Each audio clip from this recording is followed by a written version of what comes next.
Hello, everybody, and welcome to the Baka podcast.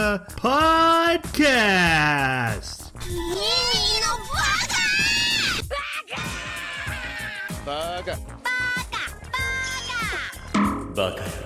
It's amazing how every time you open your mouth, you prove you're an idiot.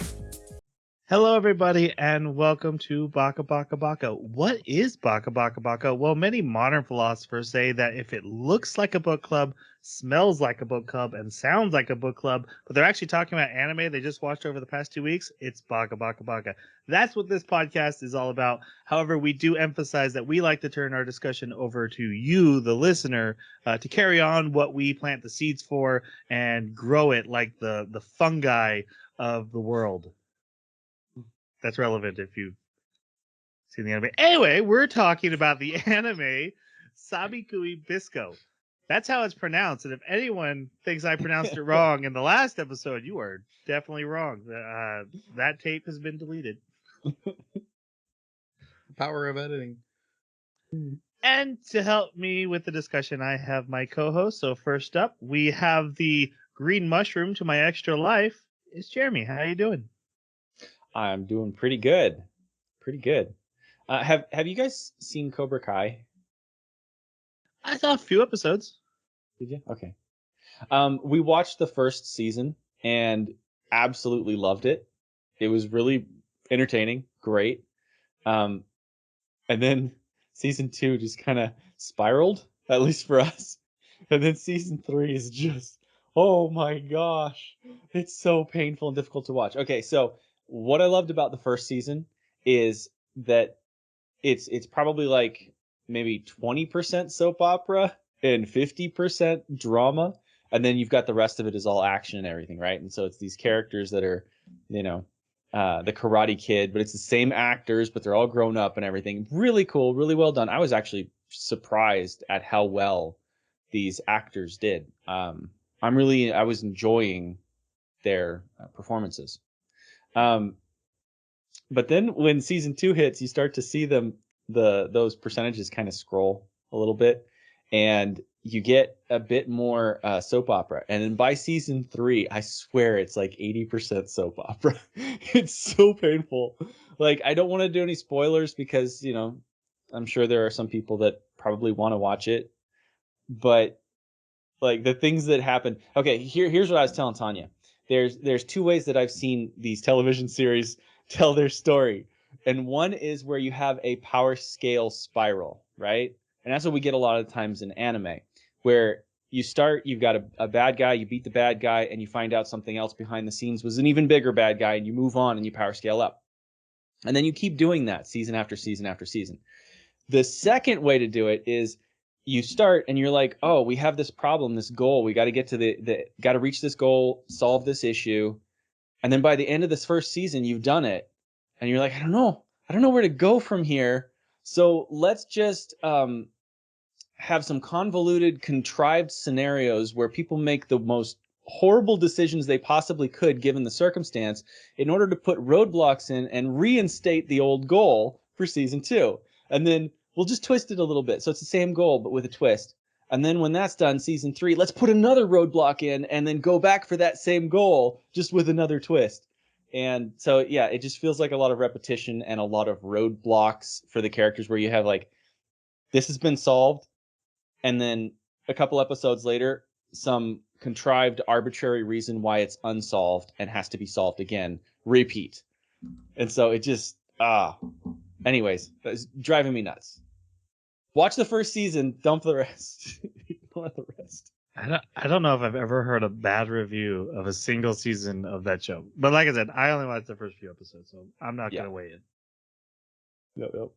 All right. We also have the shiitake mushroom to, I guess, maybe in a salad or something. Anyway, it's Jason. How are you doing? That's pretty tasty. I'm just going to leave that out there. Doing all right. We went and saw the new Sonic 2 movie. And I have to say, there's been a string of adaptations when it comes to video games and anime that I've been really happy with. And this falls into that category. They're usually few and far between. Like they're usually just bad. Sonic 1 was really good. I really liked it. And this one, it's got some problems, but it's overall, in the context of a kids movie, was really good. I would say number 1 was better than number 2, but number 2 is definitely worth going to the theater for. So, yeah. Does he go faster? No, Okay. but I do like, because in the trailer you see that they introduced Knuckles. Mm-hmm. I do like that they kept that power level unique. So it wasn't so much that, obviously Knuckles was slower than Sonic, but Knuckles could, if he connected, was just devastate Sonic, right? So that was a cool dynamic to see, where it wasn't, red power versus blue power and they're the same power. It wasn't Iron Man 2, right? So it was they had their own power sets, and I thought that was cool. I like that the Sonic movies are. I give them kind of a free pass because they're kid movies, but also that they're still fun and video game adaptation. When you look back at our history of like, oh, they did Mario Brothers. Oh, they did Mario Brothers. Which I love that movie, but it is terrible, objectively. There is one like section in the movie that I found really. It was funny. I did laugh, but there's like this whole Bridezilla moment that like lingers on for a good 20-25 minutes, and I'm like, where's our main characters? Like, like what is this? What's happening with the story? But that's my only real criticism. Nice. My name is Troy, and I recently watched the new Scream, which ended up being way more about Star Wars than I thought Scream would be about. Specifically, a certain Star Wars that we comment on. Being very middle of the road here on this podcast. But it was very fun for me, and it was a good enough Scream. Though my only issue is that Scream is usually a meta commentary on horror movies at the time. Wes Craven found everything was very tropey and following all these patterns, so he made a movie that talked about that and then broke rules and followed tropes, but in a new fun way. And then this one's like, hey, let's talk about reboots, which The Matrix just did, and a couple other movies just did, and they're talking about Jurassic Park and Ghostbusters and Star Wars and talking about film as a whole, and that's fine, but I don't really know if that's what Scream is for. Yeah, that's all I just. I honestly think the reason is because horror is actually in a really good place right now. Like the horror movies, they mentioned Hereditary, the Babadook stuff has like deeper meaning and psychological stuff. You can look behind what is this horror movie for, and rather just regular slashers. Like was going on in the 90s. So I don't think they had anything to say. But, it was, compared to like Ghostbusters and all these other remakes, which it's very much talking about, it was just as good. Fun. I still love that Ghostface is always the killer that gets the crap kicked out of him and manages to pull through and get his kills anyway. He takes it to the face, keeps going. Also, no blemishes on, how many times you knock Ghostface down, he gets back up and doesn't show any sign of damage. All right, let's talk about Sabikui Bisco, which translates to Rust Eater Bisco. So let's do our non-spoiler review. This was Jeremy's pick, giving us a what do you call it, palate cleanser? Mm-hmm. From the last couple of animes before we go into some heavy hitters in the future. So what did you think? A nice bouquet of mealy mushrooms. I love the environment. I love the concept. I love just how everything was kind of coming out of left field. I didn't know what they were going to do. I didn't know what kind of places they were going to visit. The OP does such a great job of showing you really interesting things that it's just really intriguing. I would say that's one thing it has, is it makes me want to know more about the setting, because the setting is absolutely fascinating. The characters are okay, but in the end, I was not really satisfied or convinced that what I saw was really that believable. And I don't mean in the sense of like, could this happen in the fantasy world that they're in? Of course, yeah, that part's believable. But the character dynamics of how they get along and of what's portrayed to us in their relationships and stuff, just they don't seem like they're displaying enough of a foundation for us for those for the characters to be as close as they wind up being. So it's interesting, but I don't think I would have finished it if it wasn't an assignment, especially one that I picked. All right, Jason, what'd you think? I disagree with Troy a little bit about the 3-episode test. At the end of episode 3, I was pulled into the world. Like, I was at a point where I was like, yeah, I want to know more about why this place is the way it is. Why is there walls and a city with, desolate wasteland outside? It has a very Akira opening with Tokyo going up in boom in the first couple seconds of the first episode. By episode 7, I was in Jeremy's camp. I didn't want to watch it anymore. I found myself just not caring about the characters. There were so many inconsistencies. It pulled me out of the world building. So I look forward to talking about this and hoping to change my mind. But I really didn't enjoy myself watching this one. So, like Jason mentioned, and I had told him, if I had done the 3-episode test, if I had watched the first 3 episodes, I would have been like, I don't want to stick around. I had a really hard time with the first 3 episodes. Not only is the storyline jumping around, which is hard for taking notes, I felt like it was just throwing random words. I told you guys it's a Mad Lib anime. Noun airplane fires. So escargot. Yeah. Actually, here's an actual note. This isn't a spoiler, but here's an actual note from the first episode. A slug plane fires a missile, but it's hit by an arrow and mushrooms. Giant crab.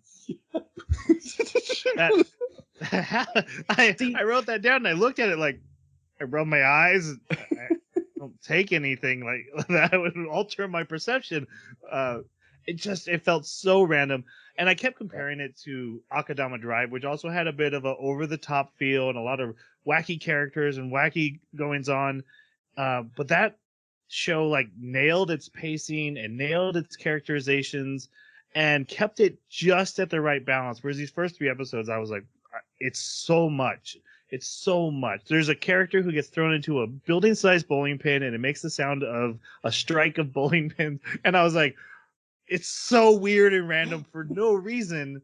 It settles down after that. But after that, it was just kind of very, very normal. Hey, we're going on an adventure. Here's a couple episodes showing us having an adventure. And it does have pacing issues of where most anime have pacing issues like this, that they cram all their character building.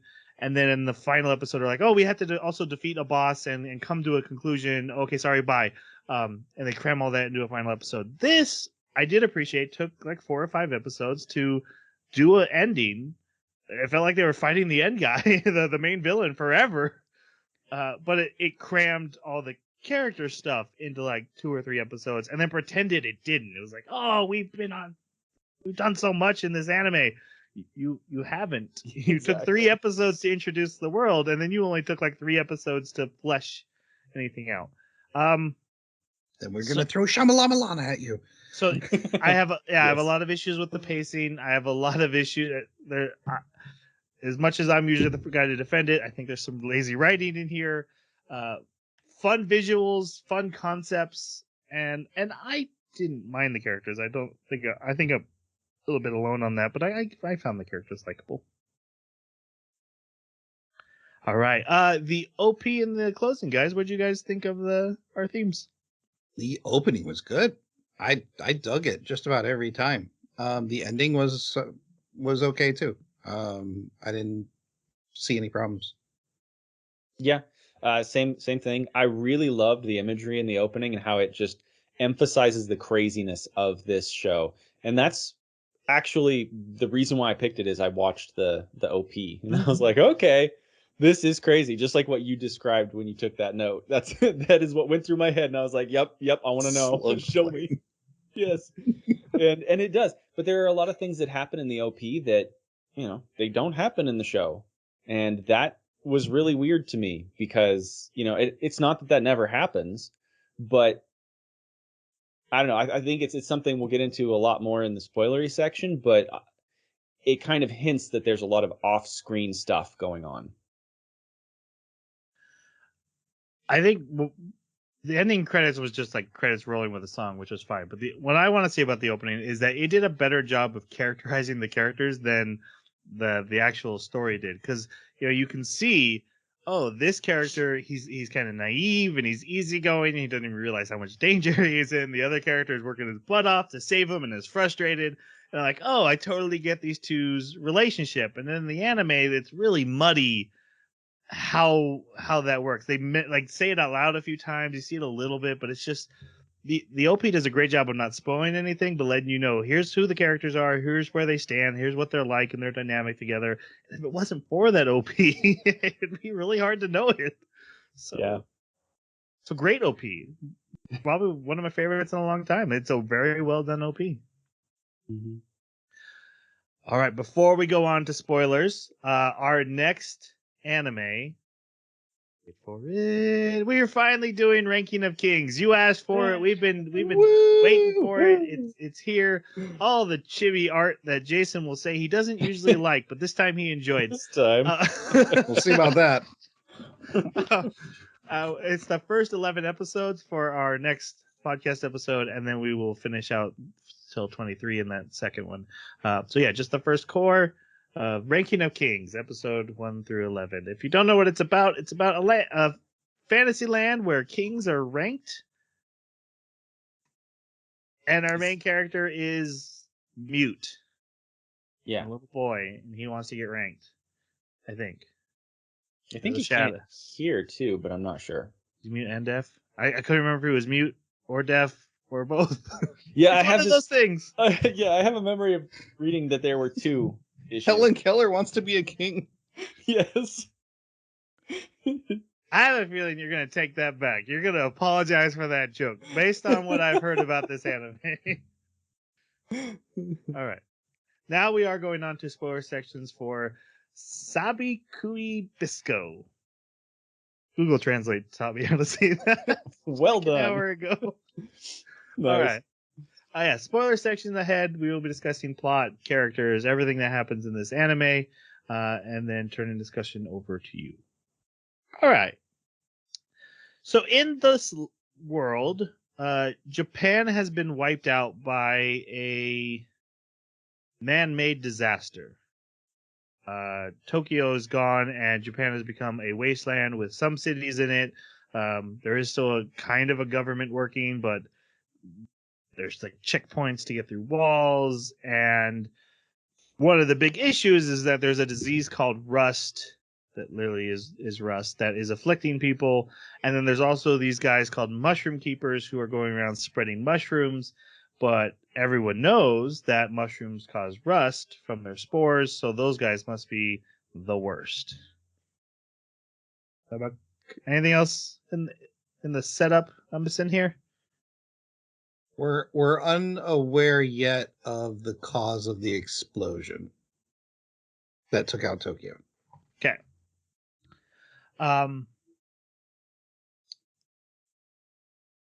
So we see a wanderer. So remember, there's like 3 different timelines that are displayed in these next 3 episodes. This is probably the earliest in the timeline, and we see a wanderer coming up to one of these gates at a checkpoint station to get through a wall, and the checkpoint guy and his assistant are talking about Akaboshi Bisco, who is a wanted felon. He's the red mushroom man-eater. He's the worst, and it's like super obvious that the Wanderer is him. Yeah. But we don't get to meet him yet. We just get to see him try to fake his way through this checkpoint multiple times, and eventually it goes south, and he has to team up with his buddy, his old man, and jump on a crab and get over the. Well, we'll come back to that. We start the story proper with a young doctor in the city who is helping treat for free, as best he can, people who are afflicted with rust. He's actually working. He works in a clinic, but it's next to it. Right now, he's in a brothel helping in the brothel too. Or are they connected? Either way. It seems like his office is in. It's as if you've gone up an elevator in an office building, and there's like a bunch of different businesses and different like doorways. It seems like one doorway goes to the brothel and one doorway goes to his clinic. Well, we know that at some point his clinic got destroyed, but the brothel is still standing there. I think So it was they had to be at least far enough apart. It might be that the hallways like diverge pretty far. Yeah. Anyway, we're introduced to him with a bunch of brothel girls talking about the world to kind of set up the world building. Meanwhile, he's treating a minor and his younger brother who are afflicted with rust. Well, before not- that, it not- seemed not as too though young. there was a transaction going on. Yeah. I think that's important because it kind of shows the tone that this anime is going for. Like, it's not afraid to insinuate things. It's intentionally doing it. Because you have like the two silhouettes, and the girl shadow is clearly talking about, how big the thing is that he's going to stick her with, and it's his needle. He's giving her an injection. But the anime does stuff like this. Like, it likes to play these little jokes. And it even, like, there's one point where he's talking about his older sister, and like he's like, yeah, she's an E-cup. And it's like, it kind of comes out of left field. It's like, I did not expect this character to say that. He never seemed like he would say that or anything. So that's one of the areas where I think you're right about the lazy writing, where it's like they want to be edgy, they want to be sexy, but it just doesn't come across well. No, don't even get me started on Milo trying to set up his sister. What? Oh my gosh. Yeah. Anyway, this is Milo, also known to the locals as Dr. Panda because he has a black birthmark over his eye. He looks like a panda. He also has bright turquoise blue hair, so I don't know why that didn't get him a name, but it didn't. So this is Milo. What are your guys' thoughts on one of our two main characters? I liked the character they initially introduce us to, and the character he grows into is kind of confusing, and there's very little consistency with him later on to not only his actions but his own principles. So I didn't find myself really attaching to this character. I remember there was one point while I'm watching this, I sent you guys, I'm like, is everyone in this anime just immortal? Yeah. I did not feel any sort of danger or concern for despite the anime telling you everyone's on the verge of death at all times. All these characters are about to die. Yeah. And then they take like bullets and they're still going. 6 arrows to the back. Yes. 6. That's when I was writing, this is so dumb. This is so dumb. So yeah, I again, in the very beginning, I liked where they were going with this character. I liked the arc they were setting up for him. I liked his personality as far as an anime protagonist. And then at the end, they just lost me. Yeah, I'm in exactly the same boat. In fact, I think you're being a little bit gentle when you when you say I was confused by what this character became. He does like a complete 180. We're given a very narrow time span in this anime of how much time is elapsing from the beginning to the end. And the unbelievable amount of physical prowess and progress that this character goes through, oh man, I can't do it. My brain can't accept it. Jeremy, you just have to believe. That's the second rule of archery. Right? Yeah. Exactly. You have to look and believe, and that's all it takes to shoot a bow. And that's why this guy, who's been being trained since he was a little kid and is so amazing that he's like the leader among the mushroom people, and now Mr. Panda here is keeping up. Because he looks and believes. He looks and believes. God. I know that they were even trying to go with like having him sound like the other character in a few episodes at the end, to where like I was left wondering, is the other character like working through him or something in some way? And no, that's not it. It's just he's infatuated with the other character and is like trying to express things the way he would. So yeah, same exact boat. I really thought the character was interesting. He had this naivety that was like at times irritating in a good way, where like you're seeing the character and you're going, he's so naive, this is gonna be really painful for him when he realizes what the real world's like. But you want to see that sometimes. Like you need a character that's going to portray that. It's going to make for an interesting story. And then they completely dropped that and went with something else. They even dropped like who he cared about and his motivation, his purpose behind his actions. They switched it. They're like, no, it's this over here is more important now. It's like, ugh. Yeah, you're not wrong. Again, I'm just repeating what you guys said. I love the naivety. I love the he's the audience, right? He goes out into the world. No one knows how the world works. He has to be explained to him. He's great for that. At the end, he takes up the other main character's Mantle. mantle. Let's say that. And I was like, oh, but he's gonna figure out like he's got to do it his way, the Dr. Panda way, the way that has been helping people. The way we see in this first episode, like he gets mugged by a little kid and runs after him and is like, oh, you got stung by a bee, I need to cure you. And it's like a super poisonous bee, not just like a regular bee. But that's who he is. He is the Hippocratic Oath born in flesh. Like he is helping everybody no matter what. And I kept waiting for that and his scientific know-how to be like, I don't need to be a mushroom keeper. I'm a doctor and I can beat you by being a doctor. No. He is. I have to be the other character or nothing at all. So I was a little disappointed with where his arc goes. But I found him pleasant, and I thought he was a great point of view character. When we get to Bisco, we'll talk about the relationship because I know that's a big point for you, Jeremy. Yeah. Okay. Quick question without giving away too much. Did you ship him with the merchant? I did. I mean, I don't use the word ship, but yeah.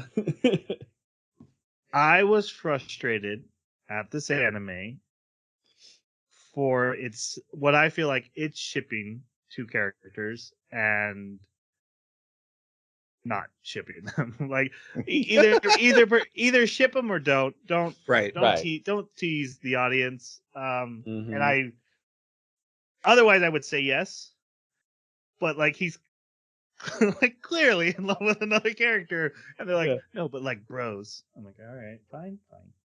Yeah, that's fine. But I did feel like they were hinting at stuff for the audience, and anyway. They want to have their cake and eat it too, is what it sounds like. Yes, and that's my issue with it. Anyway, Dr. Panda, he goes, and I'm gonna call him Milo. I just sometimes I'll call him Dr. Panda. He goes. We see mushrooms get sold in the city, and that we see like cops riding iguanas that now look like velociraptors because why not? The mushrooms are illegal, but you see a mushroom sale, and he goes to that vendor and he buys the mushrooms and he takes them home and he is trying to make medicine with them. He's found mushrooms have medicinal purposes. Maybe they're not as evil as everyone thought. And at home, he has a older sister who is heavily afflicted with rust, covering almost half her body, half her face. She is the E cup. Second strongest character, maybe strongest character in the whole anime. Her name is Pau. Me and Jason are stands. So, Jason, why don't you start us off? What did you think of Pau? As far as I like this character the best out of all the characters here. And some of the things I appreciated about her is she was fairly tropey as far as the tough, strong, nearly overpowered anime female protagonist. But there were so many things about her that were written as if it was an adult.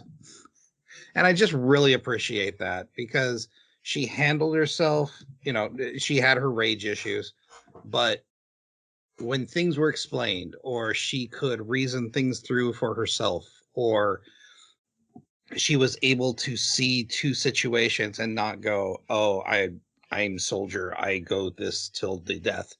And that, her being a counterpart to her brother and not so much a motherly figure to her brother was really refreshing. And I really liked how she was portrayed as far as a strong female character that could, say what she wants, right?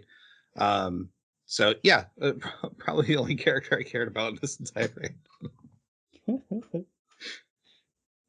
So I thought she was great, but her abilities confused me a little bit, right? Because Yeah. everybody else seems to be just regular people, right? With no super strength, no super speed, no super jumping, except for mushroom keepers. And that's kind of an enigma of the mushroom keeper, I thought, right? And crabs. And crabs. Yeah, exactly. Like the crabs, don't even get me started on how like the crabs. Why did are they have to go through a gate acrobatics. if they could just jump over the Exactly. walls? Yeah, Mind. they could just use the mushroom to pop.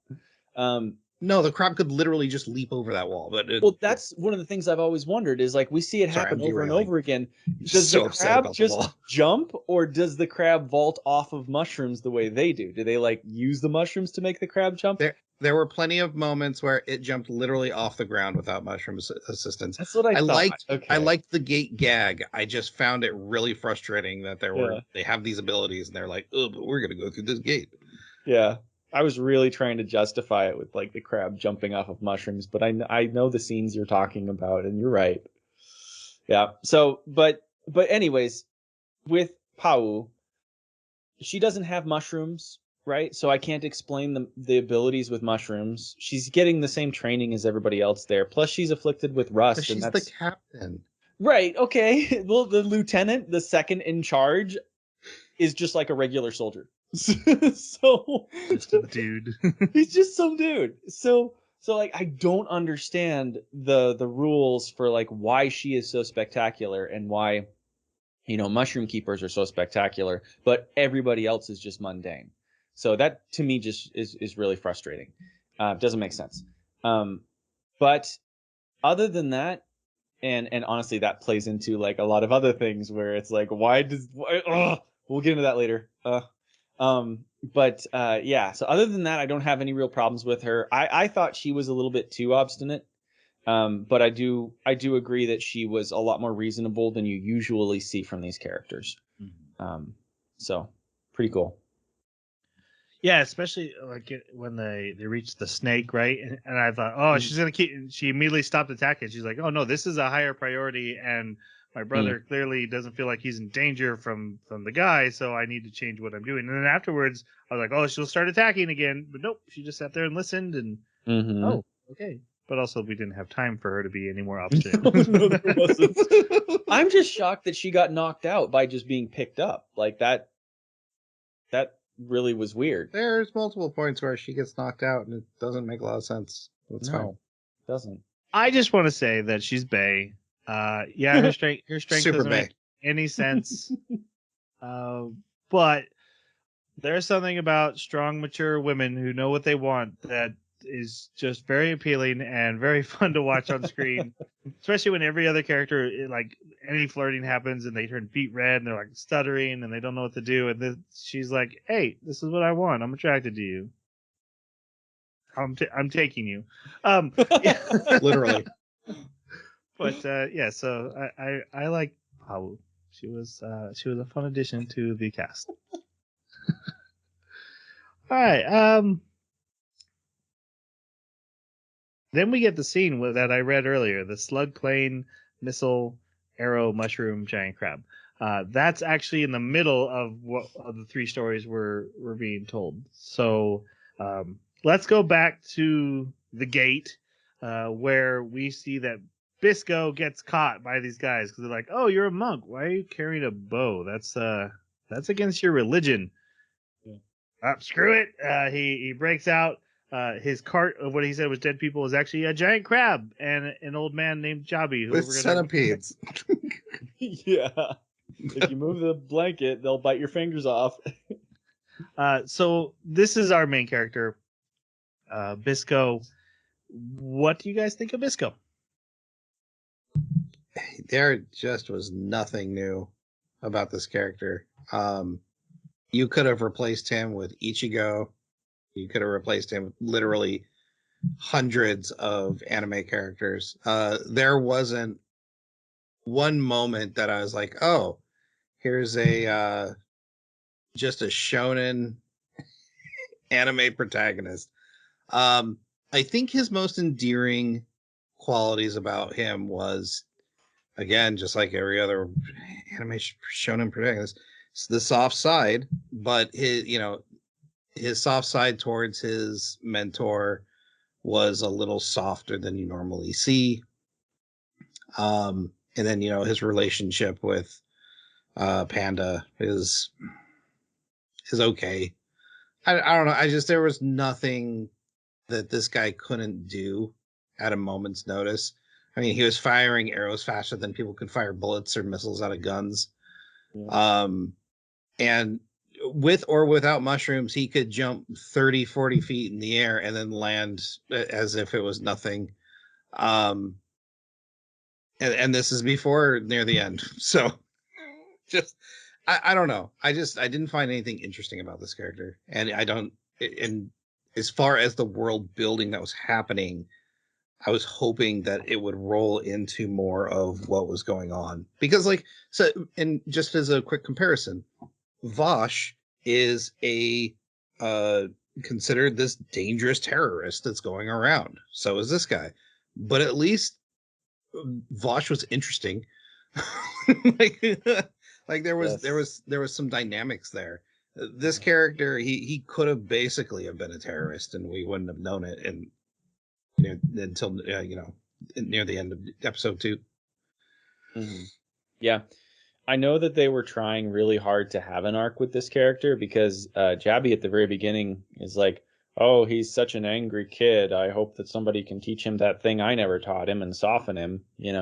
Teach him by becoming his friend." Giving him love, I guess. Power of friendship. That will teach him. But it just didn't seem like there was anything on screen that developed that. By the end, he had softened in regards to like his behavior with his friends compared to what we see him behaving like with Jabi at the beginning. But we didn't see the reason why. Like we didn't see there was like maybe one moment where there was a conversation that was somewhat intimate.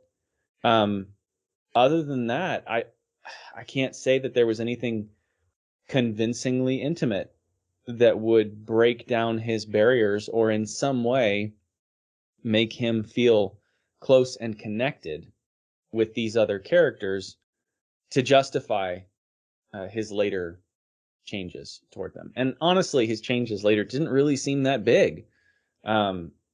It just seemed like slightly, mildly less obnoxious and rough than he was before. And that's just with these special people. With everybody else, he's still the same exact guy. So, like, they clearly wanted to have an arc with him, but I don't think they executed on it. Yeah, I mean, it's hard to compare him to Vosh the Stampede, but it's Vash. I'm sorry. I have to say it for you guys. Vash. It's Vash. I know, I was making fun of him.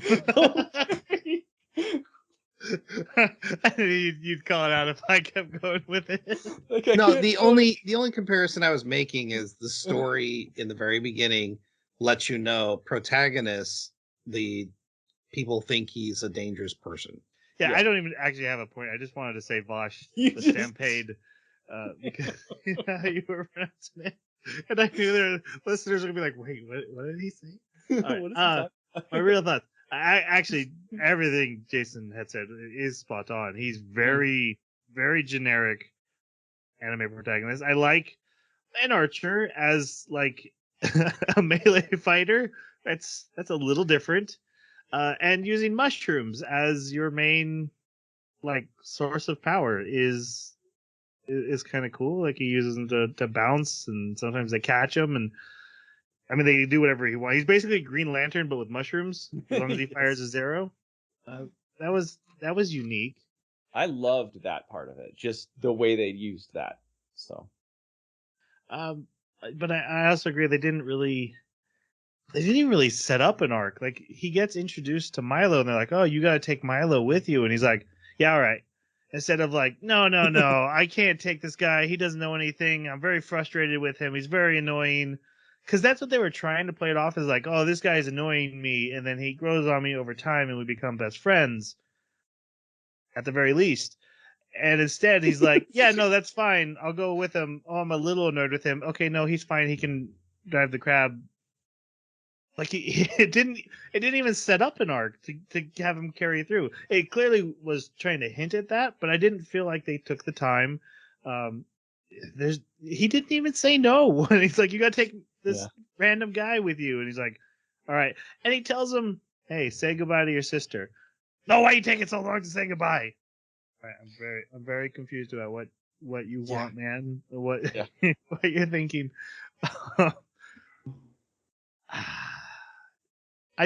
So this is a good time to talk about the friendship, which is what this establishes between Bisco and Milo, whether it's earned. I don't think it is in the storytelling.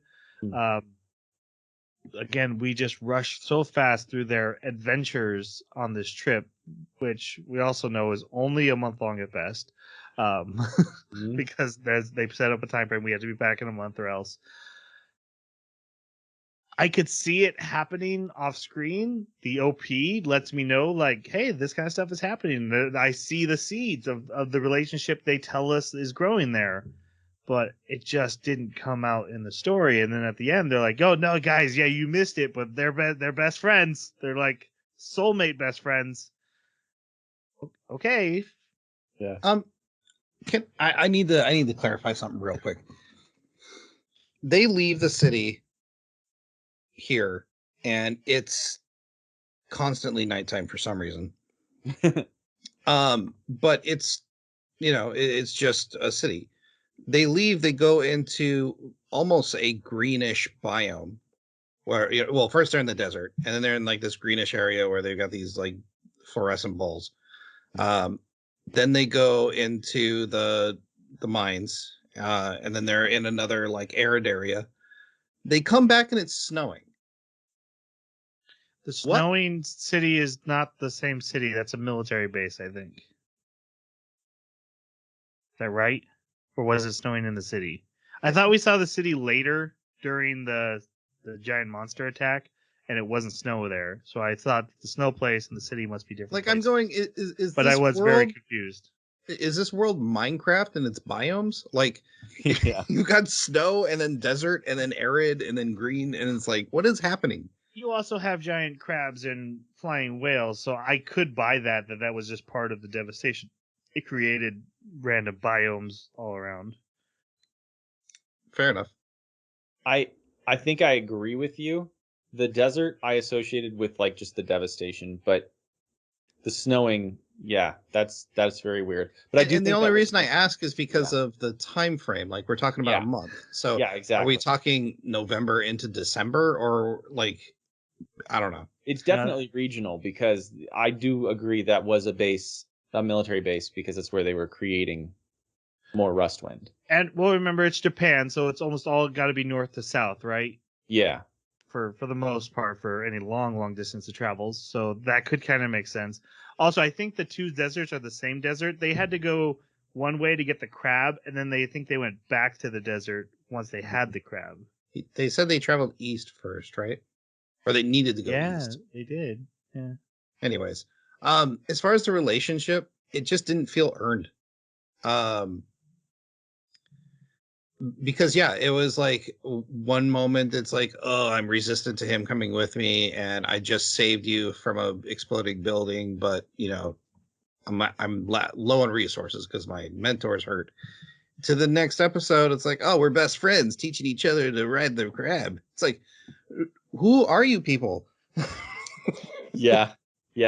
And it seems like the writers don't just have an issue with these characters' relationships. Like, they have an issue with, like, they seem to have difficulty writing a story where any character really has an emotional build up, right? They have the payoff, but they don't seem to have the build up.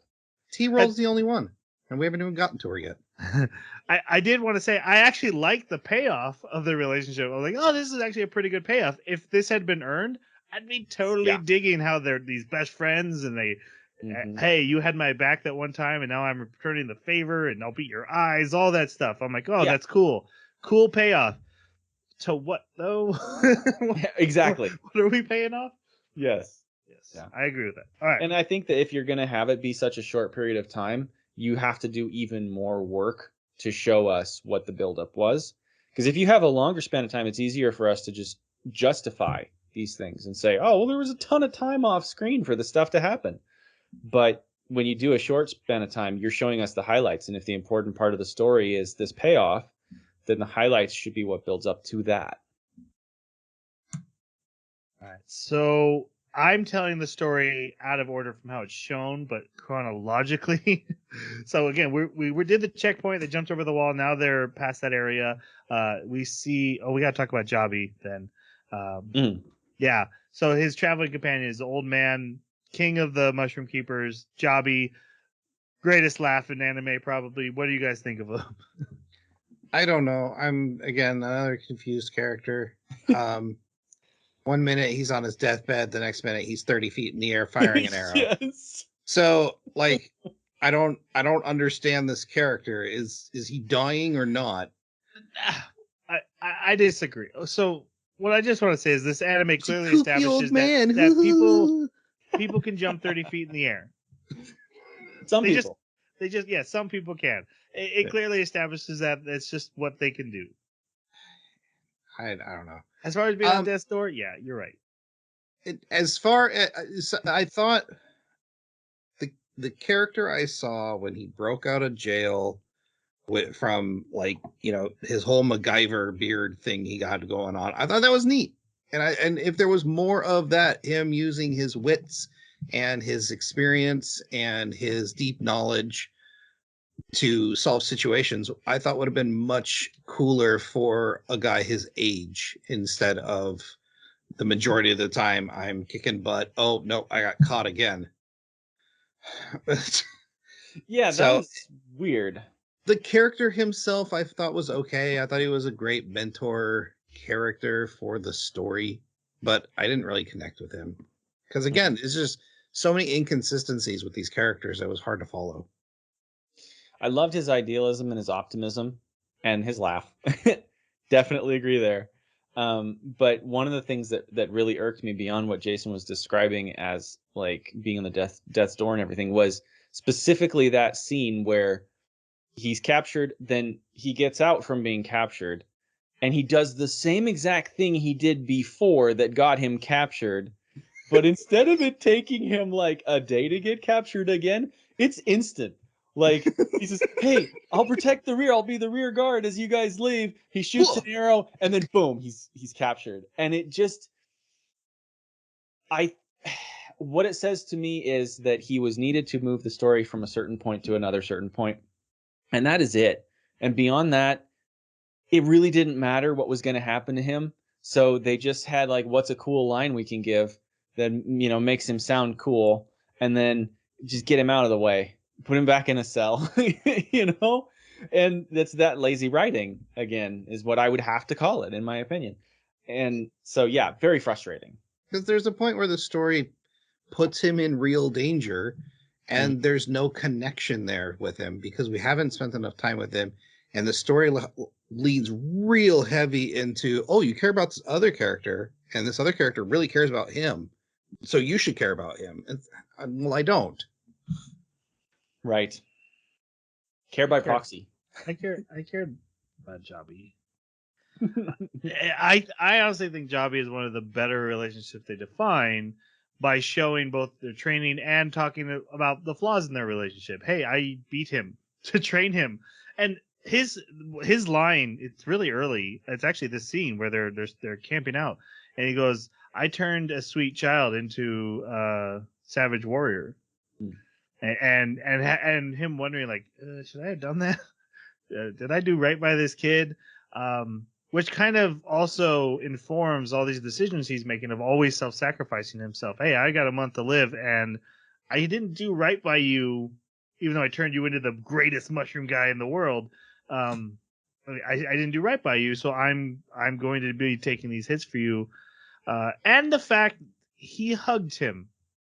I don't see characters like in a shonen like this. You don't see characters hug. That's fair. They'll tap fists and stuff. There was legitimate relationship meet between Bisco and Jabi, and so I think Jabi is one of the better ones. Maybe not perfect. Nothing like that. And his laugh. Got the laugh.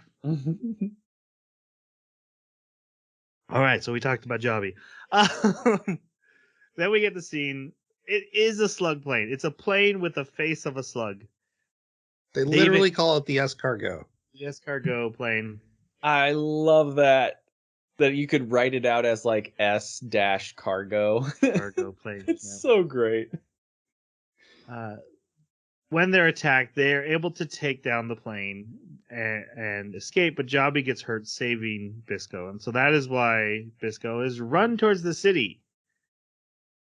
But before we get to that part, the person flying the plane was also an important character who, because she failed to kill Bisco here, is now forced to help the villain as one of his henchmen, even though she does not want to. She's like, I should just go. I'm bad at this. I don't want to be here.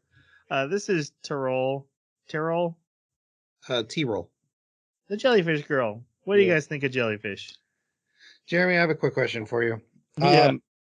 The guns on this escargot, would you agree that they're somewhere in the size of a Vulcan? Yeah. If you get hit by one of those bullets, are you going to go, oh, I got hit, I need to see a doctor? That's going to cut you in half. Yeah. So I don't. Okay, anyways. Got that off my chest. Wait, no, hold on. No, because you keep bringing this up. You won't move on. This is an anime where a man gets thrown into a bowling pin the size of a building, and it makes the bowling alley strike sound effect. This anime was not trying to be serious at any point. Like I didn't hear that effect in the sub version. In the sub version, I did not hear the bowling pins, like multiple pins falling. I think it's in episode 3, so I think it. Okay. Really? So Troy, yeah, it's episode 3. So I'll accept your premise. Huh. My issue is the anime in multiple spots tries to make me care as if it wasn't being funny. I'm not saying funny, but over the top. Like it's purposely being over the top. Where in some instances, is trying to get you to get pulled into the world. And I'll agree when it says like, "Oh, this character's about to die," and he's standing upright with like one bandage on his head, and I'm like, he seems mighty fine, especially when a guy got hit by a Vulcan cannon and had a 5-minute surgery in a sewer and was walking around again. That I'll give you. But it never bothered me that people were jumping 30 feet in the air or taking 6 arrows to the back, because at no point was I like, this anime wants to be serious. Well, 6 arrows to the back bugs the heck out of me. And 2 in the front, by the way. And 2 in the front, yeah. 2 different people took shots through their eyes. Through their eyes. Both, yes. Front to back. One took a bullet to the eye, and one took an arrow. Yeah, but both of them were mushroom keepers. So I interpreted that to mean that they probably had some kind of like mushroom fungus growing throughout their body that was holding them together and doing weird things with them.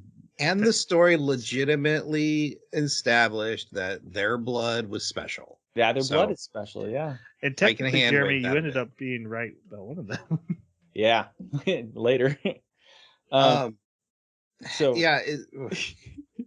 Anyways, this Tyrol. We're talking about the character Tyrol. I actually liked Tyrol. I thought she was one of the most reasonable characters in the entire anime. She was in a crappy world, so she was kind of a crappy person to survive. And everything was a transaction, and she was always trying to get the best version of that transaction, and she normally did.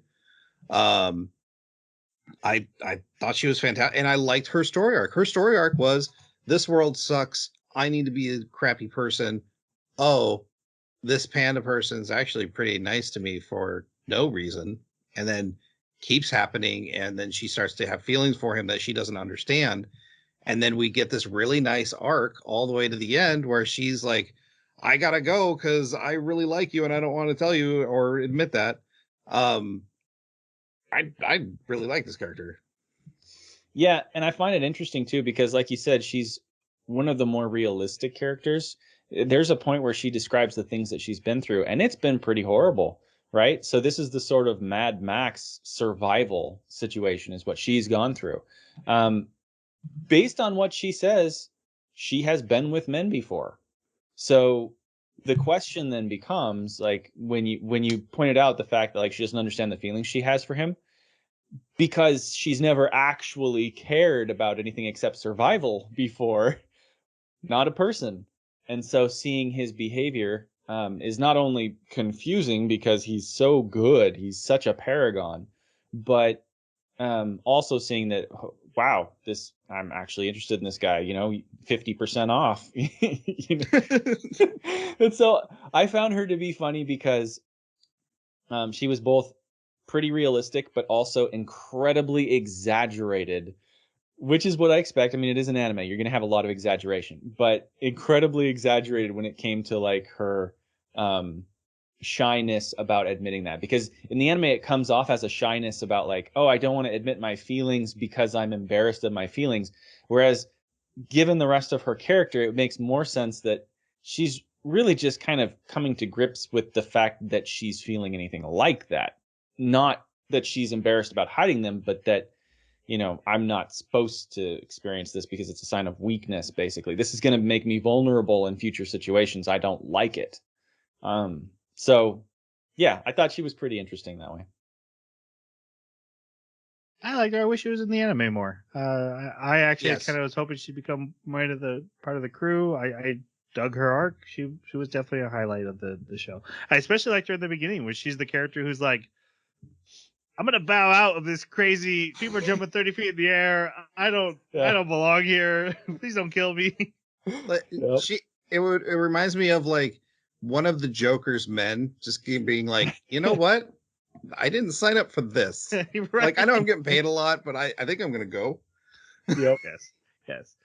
So yeah, I appreciate that about her. All right, now we come back to the city, and the two timelines converge, and we're at the part where Milo he's gone back out to get some groceries, and he got robbed by that kid. He helped him with his bee sting, and the governor corners him in this office. And the governor has given him a machine to make the medicine, so we know he's, like, dealing in the black market stuff, and the governor's all cool with it, so you can get a favor from him later. He's the best doctor in town. He's a good person to have in your pocket. And this is our villain, Kurokawa, the governor. What kind of our last character to talk about? What do you guys think about him? He was an okay anime villain. I thought his motivations were on their face, on paper, is a decent villain motivation. It's the antivirus maker that makes the viruses so they can make the antivirus for it. But I think that's a cool idea to explore.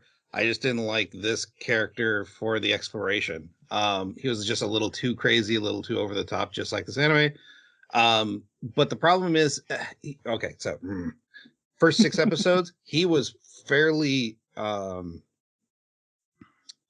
it was intriguing. I found him very intriguing as a villain, as being this, like, I want to be bad guy, but I gotta be mayor, and or governor, or whatever he was, and I've got to, like, do my job. And then it just turned into hysterics. So, but, yeah, he kind of falls in the same category as most of the characters in this anime for me. They started out with great potential, and then they just, like, I don't, what is happening? Yeah. I loved the way this character was portrayed. Not because sorry, he also takes multiple fatal blows, and he Yes. just die. he just never goes away.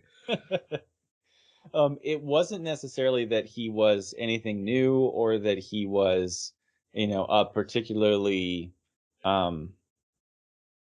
believable or real character. What I loved about him was the unbelievability.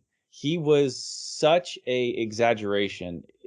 It was really entertaining. There was this sense of a person who is basically they have these grandiose plans. They think so highly of themselves. They're clearly a narcissist, like really bad narcissist, like far end of the spectrum. And they then everything starts falling apart.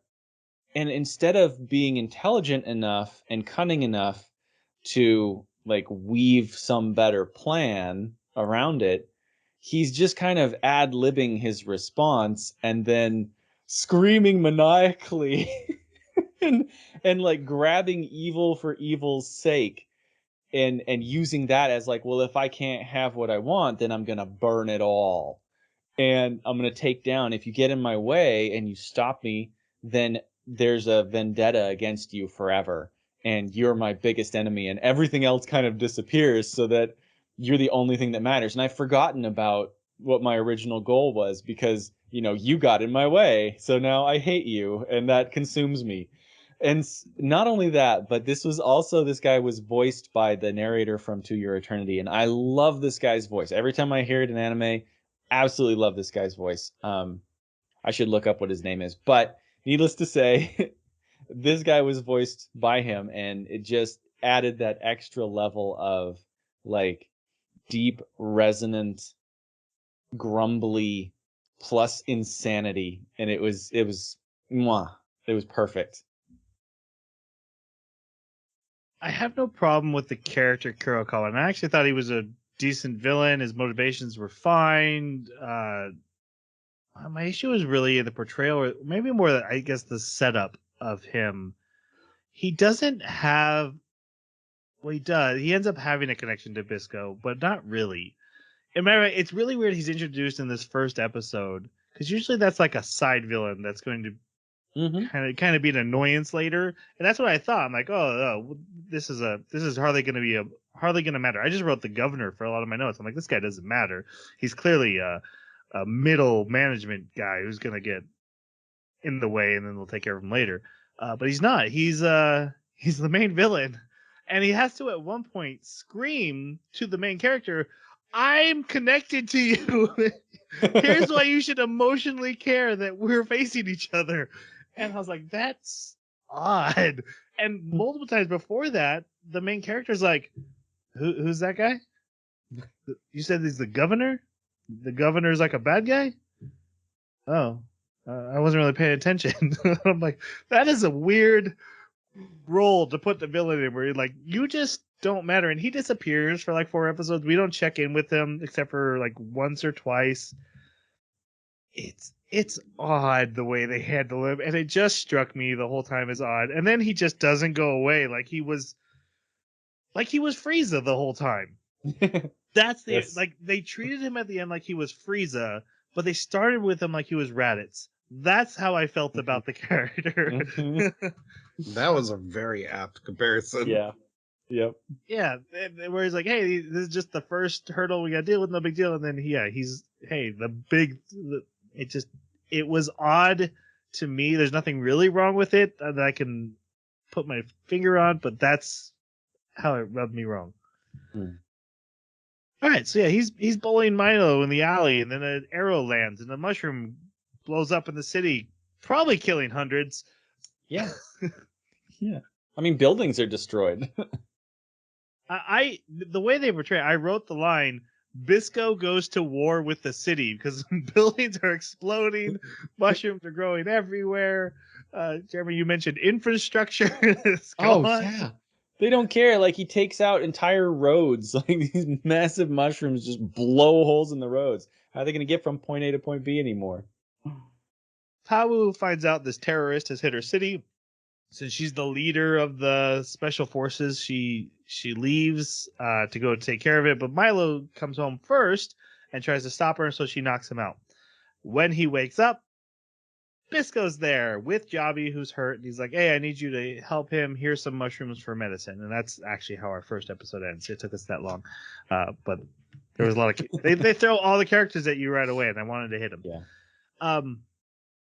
Yeah. So then they get attacked by the governor's forces. So he has a private security team who wear rabbit masks, heads, puppet things. Which apparently they can aim weapons in just fine. Yeah. Mm-hmm.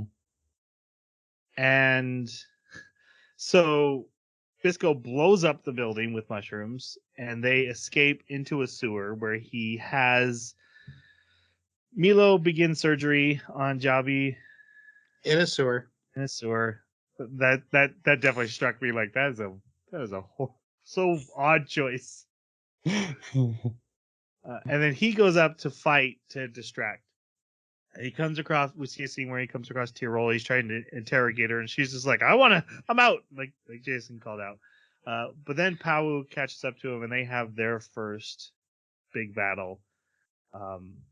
She is a woman on a motorcycle with a giant pole. He manages to pierce the pole, but later the pole is fine, or she has multiple poles, which is I don't know. Yeah, Which she can slice with or bludgeon with or destroy with. only metal and not the fleshy underside.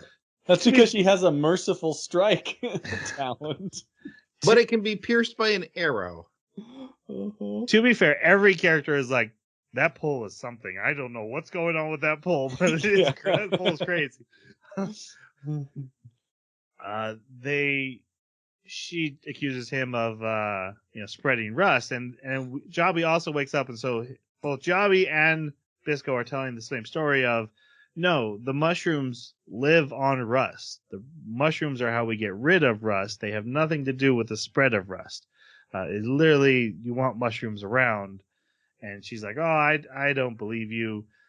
There's a scene where he goes into a bowling pin. He kind of, he mentions Milo to upset her, and I kind of think he figures out a little bit that they're connected, because he seems to do that on purpose, and he manages to defeat her with a cheap move, because she's so powerful and scary that he has to use a sneak attack. But he does beat her, puts an arrow in her.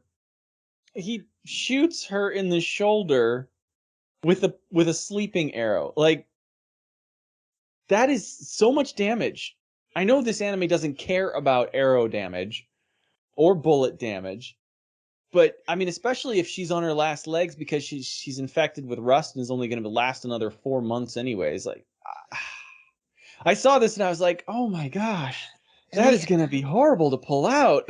One thing that's really irritates me is the anime goes out of its way to tell you that rust is nearly like stage 4 cancer.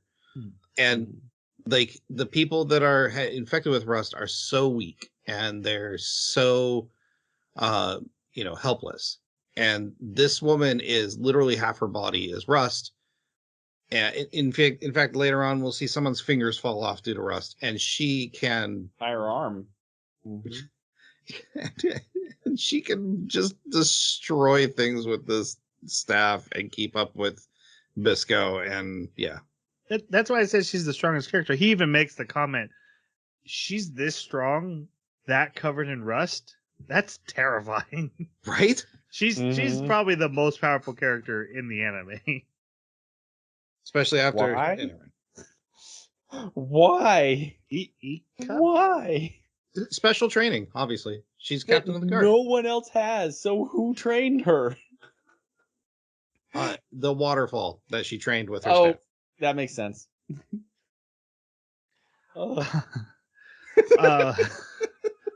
After defeating her, Bisco jumps into the city, but he's caught off guard. Someone got behind him. It's just Jabi. He's screwing around. It's a good time. Yes, like, why did you do that? What is with this scene? I'm just It made me laugh. It got me. I was like, that's the worst joke ever. Yes. He thanks Milo, and then Jabi basically is like, hey, we need to get the Rust Eater, which is the mushroom that will, all mushrooms live off rust, but this mushroom destroys rust. So they need to get this mystic mushroom, and he's like, hey, I'm too sick. I'm still hurt. So I'll battle the entire city for you and distract them. You take this doctor guy, and Even you though I guys literally had surgery performed on me just a moment ago. Mm-hmm. you take this doctor guy, and you guys go. And this is the scene where Bisco's like, okay, say goodbye to your unconscious sister, and Milo does like this big passionate monologue, and then Bisco's like, oh, you're just the worst. And then they're like, wait, we're just going to leave her here in this alley? Oh, she'll be fine. Then they leave the city, and Jobby makes them a trampoline mushroom, and they jump over this. They jump 100 feet in the air with nowhere to land. Just fine. I'm sure they landed on the mushroom. It's fine. It makes no sense why Jobby couldn't have just gone with them. It makes no sense. That was 3 episodes. I say that because while we talked a lot about characters, not much happened there. It actually made me think, like, man, it'd be kind of cool if there's anime that just covered like a 24-hour span, because like we were almost heading there, but they took 3 episodes just to introduce the main characters and the core concept of the plot. It's rough. It's dense. And not only that, if you watched it, you did not get it in this nice linear fashion. You got chunks mixed up all over the place for 3 episodes. A 4th episode also continued doing that for some time. Okay, so while they're traveling, Visco, very frustrated with his traveling companion, as we mentioned. Milo is like, "Oh, I'm having a great time out in the woods," and then he passes out because he hasn't eaten. Apparently, Is that what it was? I was wondering why in the world he just passed out. he passed out, and then the next scene is Bisco like, "No, you need to eat this lizard. You gotta swallow the whole thing. Don't chew it. It's Makes sense. disgusting." Mm-hmm. Okay. Then they find the giant crab. What's his name? Akubara? That's not right. Akatoshi, Akaboshi, and Akatoshi. Yeah, that's it. It's Anyway, Akutagawa. Octagawa. right. Thank you for telling me. Now we're gonna call him Giant Crab for the rest of this Yeah, podcast. exactly. They get on the giant crab, and he immediately throws Milo off. He's like, "Oh yeah, I forgot to tell you, he hates doctors." So they put Milo in a mushroom person's stew. The way they treat this crab is not just sentient and because they don't treat it as if it's like a dog, because dogs are fairly intelligent as far as domesticated animals. No, this thing can understand reasoning and intentions and like emotional states. Like, this is the most intelligent crustacean that you'll ever see in any sort of media. That seems very standard for anime. I don't feel like that's weird at all. I don't know. It felt more intelligent than other anime animals, especially one that's basically a sea spider. Agree to disagree. Well, one thing that really was weird to me is that it's immune to rust because it's a steel crab, and steel doesn't rust. No, it's called a Repeatedly. steel crab because its shell is as hard as steel, not because it's made of steel. I thought I it know. was. I thought I it know. survived the rust explosions because it always went underground. Nope. They No, they explicitly call state out specifically it that does it's not immune He to is rust. immune to rust. Which, Good for him. I mean, steel doesn't, but that's why they're saying that. You know what gets my gourd is the rust can literally rust not only the tanks that it hits, but also the people inside them and their clothing. But then we Yeah. have another character that takes an injection and his clothes are fine. Yes, exactly. Yes. Okay, I got that out of my system. We can move on. Mhm. Yep. Anyway, so we get a montage of Milo trying to befriend / learn how to drive the giant crab, which does not go well for him. And then we come to a scene where it's like early in the morning. He just got on it by himself and almost runs over Tyrrell. And they meet Tyrrell when she tries to steal giant crab. Who she can drive just fine. She was driving it. Bisco kicks her off and and scolds Milo. Milo then does doctoring to the crab, who listens to him perfectly, and then Bisco's like, "Oh, well, just do that. You can clearly talk to him and make him do what you want. Just do that." Which means that the crab didn't really have a problem with doctors at all. So, can we assume then that Bisco is just making things up? Like, Yeah, I wonder also how many doctors they've had ride uh-huh. the giant crab. But I will say I do enjoy the joke of the giant crab being like, "I'm done with you," then Yeah. throwing people off his back. That is a great gag that happens throughout the anime that I did smile at Yeah. just about every time. I thought that was a good gag. They are looking for some mines, so then they come to a old temple that they take shelter in, but Tyrol is already there. But she's dying because the evil governor had put a worm inside of her that was going to kill her. So Milo has to kiss her, bite it, and pull it out of her stomach. This Yeah, was couldn't amazing. use forceps or just reaching with his fingers. No, it had to be his teeth. Yes. This was amazing because the whole time, okay, so a lot of the times when I start watching an anime, Tanya will be like, "Hey, am I gonna like it? Should I watch it?" I'll be like, "I don't know, maybe." And so she's always on the lookout for like, when is the screaming and the wailing gonna start? And so she's sitting over there and she's watching her show, and she just happens to look over at the scene.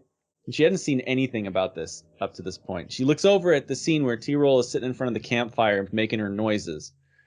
And then she like turns, T-Roll turns, and her tongue's sticking out, and she's like sweating, and her eyes are bulging and everything. And Tanya's like, "What are you watching? What?" And so she's watching this as, Panda comes over and like starts doing what looks like a kiss, and then like grabs it with his teeth and pulls this giant worm. It was the perfect scene to have somebody who's not watching this anime suddenly pay attention. It was great. I love it. I wanted more of this kind of stuff. Like, your world is freaky. Show me why it's freaky. Yeah. I thought it was a good twist on like, oh, it looks like he's doing mouth to mouth, which is weird if she's choking, but at least it's a doctor move. But then it's biting a worm inside of your mouth and pulling it out. Cool. Like, where did he learn that? Like, is that just taught to doctors? All doctors the know med this? School technique they had to practice. I thought he was gonna do the Heimlich, because she was like choking. And one week they've got CPR dummies that they practice on, and the next week they've got worm dummies where they got to pull worms. Exactly. All right, so after talking about negotiating with her, which she's like, "Hey, you did a thing for me. I can do things for you." And they're like, No. We just want to buy some cookies off of you. She throws away old, basically what they use to feed animals. It's gas. It's literally gasoline. It's gas for animals. Because they had mentioned that they feed it the exact same thing they feed to the crab. Oh, I wrote it down what it's called. Bone coal. They said the crab eats bone coal, I thought. I think they were talking about the shrimp, or that there's a shrimp that eats bone coal or something. Oh, okay, maybe. Anyway, she throws it and it wakes up a giant tick.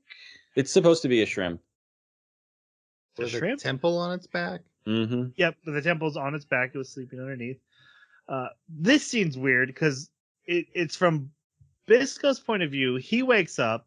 Milo's already on the crab running ahead of it or running away from it, but he's on the back of the temple still asleep through it. And apparently there's cannons. Yeah, there's cannons that are shooting everywhere. And they didn't notice these cannons when they came up to the temple to begin with? Well, I mean, they were commenting on the cannons as this is where everything comes to die. Like, all the tanks and stuff are brought here. They're all derelict. But like, why would any of the cannons be functional? And why would any of them be attached to the nervous system of this creature? It just doesn't make any sense.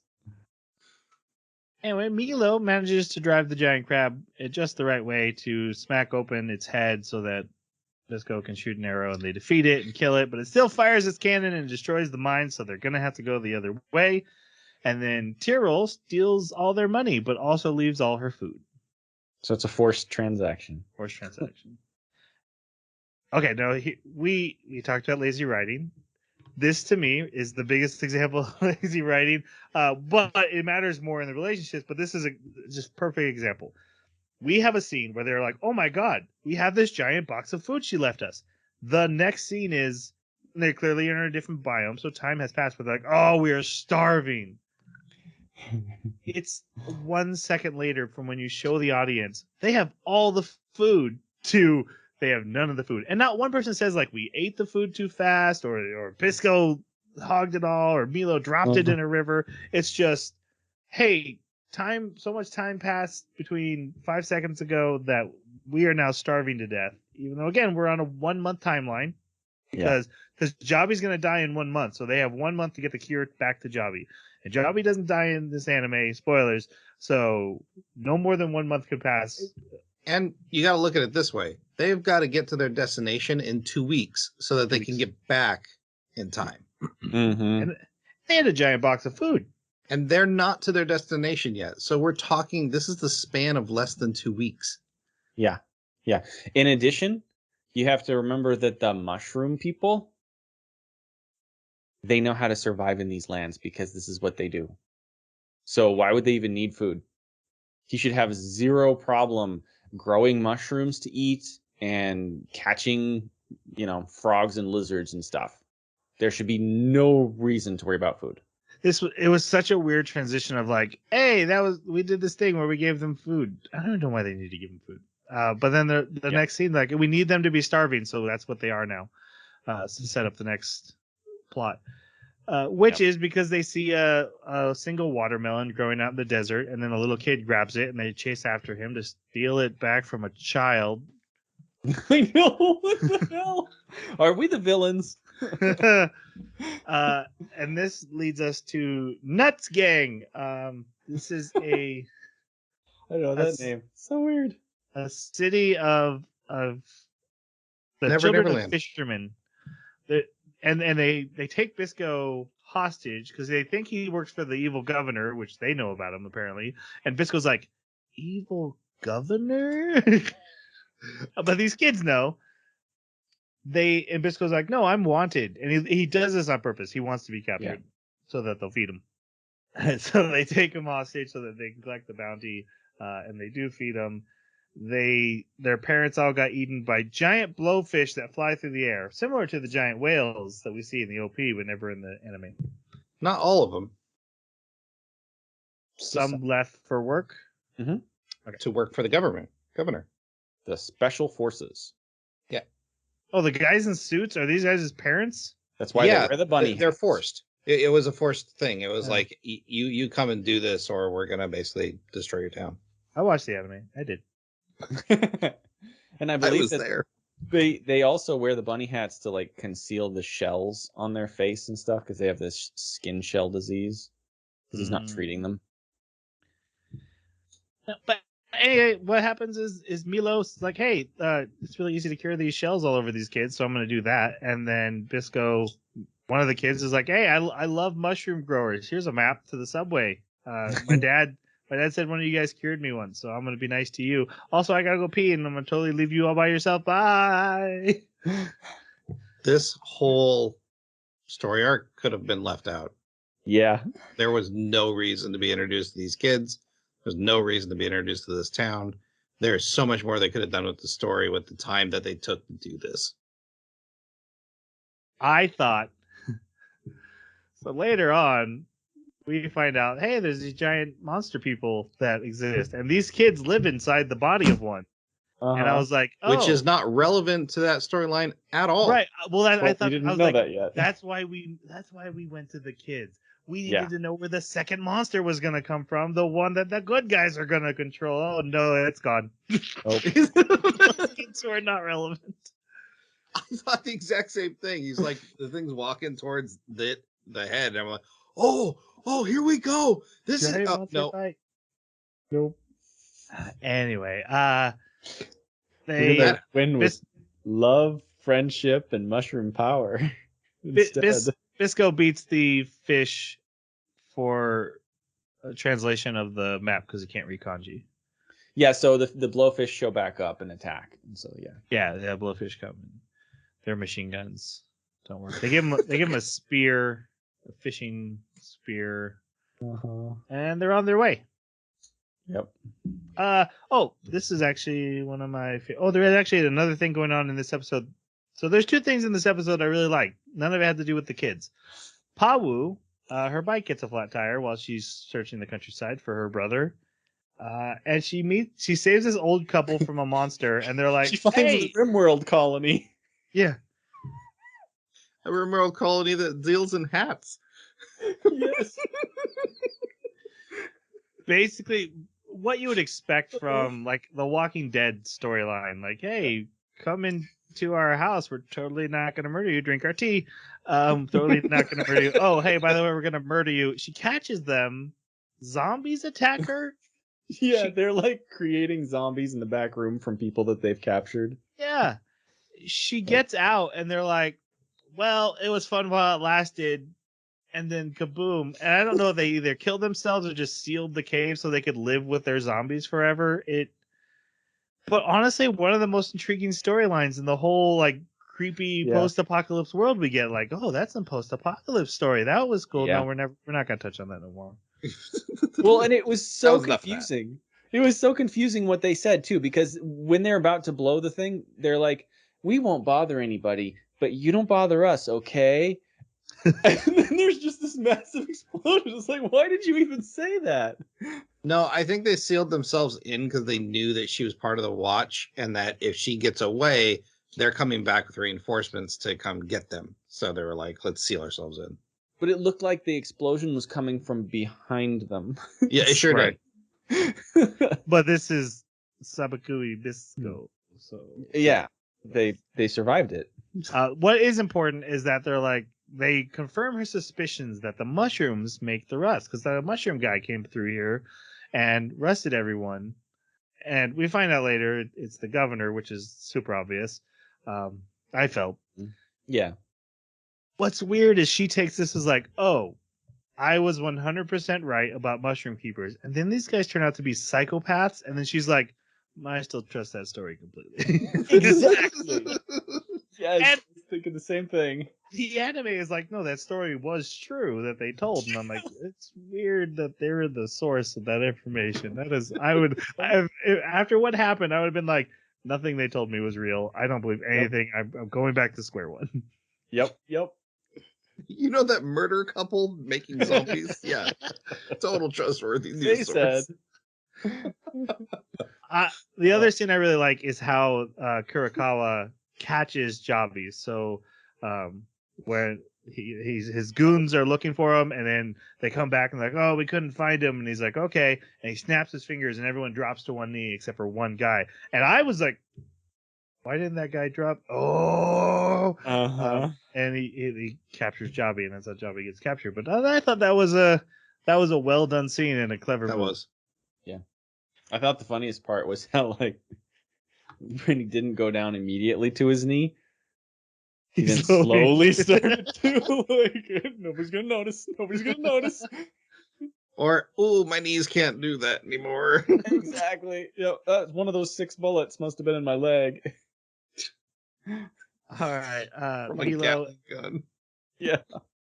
and Bisco are now in the snowy area of Japan, and they're very cold. Milo manages to catch a let's just say a bunny, frost rabbit, with an arrow that shoots out web, so that he doesn't have to hit stuff. This is where I thought along the same lines you did, Troy, where like clearly he's doing something different from what Bisco's doing. He creates something to handle his inability to hit a target. And he even calls that out. Like, I knew I couldn't hit it, so how am I going to catch it? Well, I used my techniques of, synthesizing something to do it. We don't see that ever again. Yeah, we don't ever see that again. Nope. They find a pipe sticking out of the ground. They pull up. It's Tyrell's rocket launcher. She had stolen the helicopter that was on top of that temple, one of the old ones, and it had got shot down by the nearby base. In a Looney Tunes ice cube. They did say there's a Yes. nearby base. That is the base in the snow. It's the nearby base Yeah. that shot her down. Yeah. So they take her to a cave and they thaw her out, and she's like, I guess I should probably just die. And then they're like, no, you definitely shouldn't. She's like, oh, you're right. I do want to live. Right. But there's a lot of shouting and a lot of like almost crying and everything, and this is supposed to be some kind of big payoff. Yeah. But It was all right. I didn't do it justice, but it wasn't great either. no. She agrees to guide them to the subway entrance that they're looking for, though, because that's what they need. Meanwhile, they come across some people in spacesuits, local villagers that were willing to trade, and they get suits from them. She helps with the negotiation by scamming. Mhm. And then they go to the subway entrance and use giant crab to break in. They find a train, and then she has to fix the train. While she's fixing it, they have dinner. And this is episode 6, and Milo says, "Man, the adventures we've been on, we've come so far." Yeah. Reminiscing about the first week of our time together. Yeah. 2 adventures. We have seen 2 adventures: the kids and learning how to drive a crab. A crab. Yeah. And so it's interesting, and it's an interesting dichotomy between the 2 types of storytelling, right? Because we've got this pair that are the blossoming relationship of 2 adventures. And then you've got this merchant who's fixing this old world train. And we're like, how does she know how to do this? And they spent a good 5 minutes of her just kind of relaying her backstory in a very relatable way. And like, and very much into the world. And I was pulled in by it. I was like, wow, that like she's been through some crap, and here she is. She's really strong, even though she looks really small and cute. I thought that was well done on her part. Yeah, and then they go outside. They're like, we're the bestest buddies ever. That is a good call. Good to call that out. That was good backstory, and when she delivered that. She does fix the train. And we also get talking about Jobby and how he was a dad to Bisco. Also, that one was pretty good. Train's fixed. They say goodbye to her. Tell her, you're our friend. We are friends with you. We will be thinking about you in the future. Thank you for being a friend. Bye.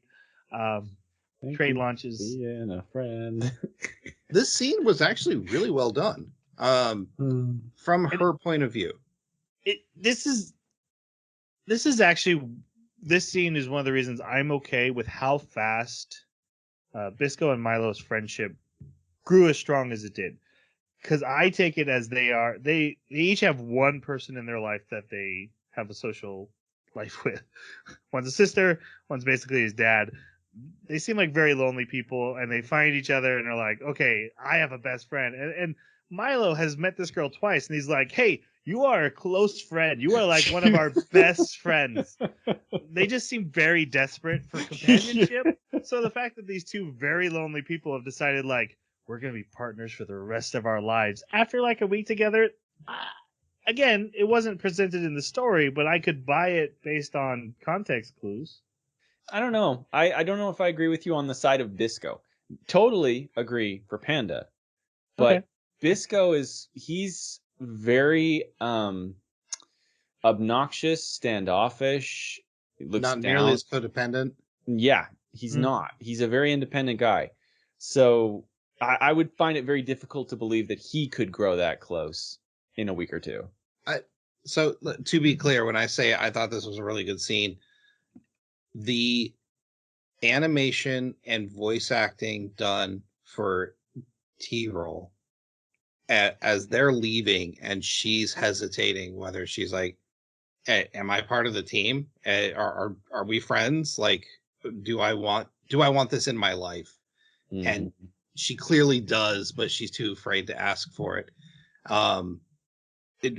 Fantastically animated, in my opinion. that particular aspect of it. And then the oil slugs show up. Yeah, oil slugs show up. I also need to confess. So I already confessed I obviously missed some of the stuff about the Fisher kids' parents. Where did the book come from that has all the mushroom information? It was just part of the extra things that were thrown in because of her scam deal. Really? It wasn't like a okay. No, Yeah, They got literally traded call it from- out. They're like, Okay. hey, and she even got them to give us this book on top. Yeah. Which they decided is written by a mushroom keeper. Right. About local wildlife, and hey, there's the one that grows the rust eater. Which again, the rust eater is the fabled mushroom that the reason mushroom keepers exist is to find the rust eater. And here's a book, and they're like, yeah, I guess they found this like 5 years ago. 15 years ago, they found it. They sewed it over here. They did all. Yeah.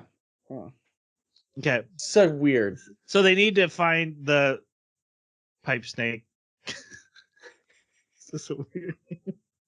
Anyway, they got to the tunnel. They're attacked by oil creatures. They have to fight together. Milo has to basically fight on his own. They fight back to back, and then he has to save the day. He has the giant crab throw the train engine into the monster's mouth, and then he goes to fire it.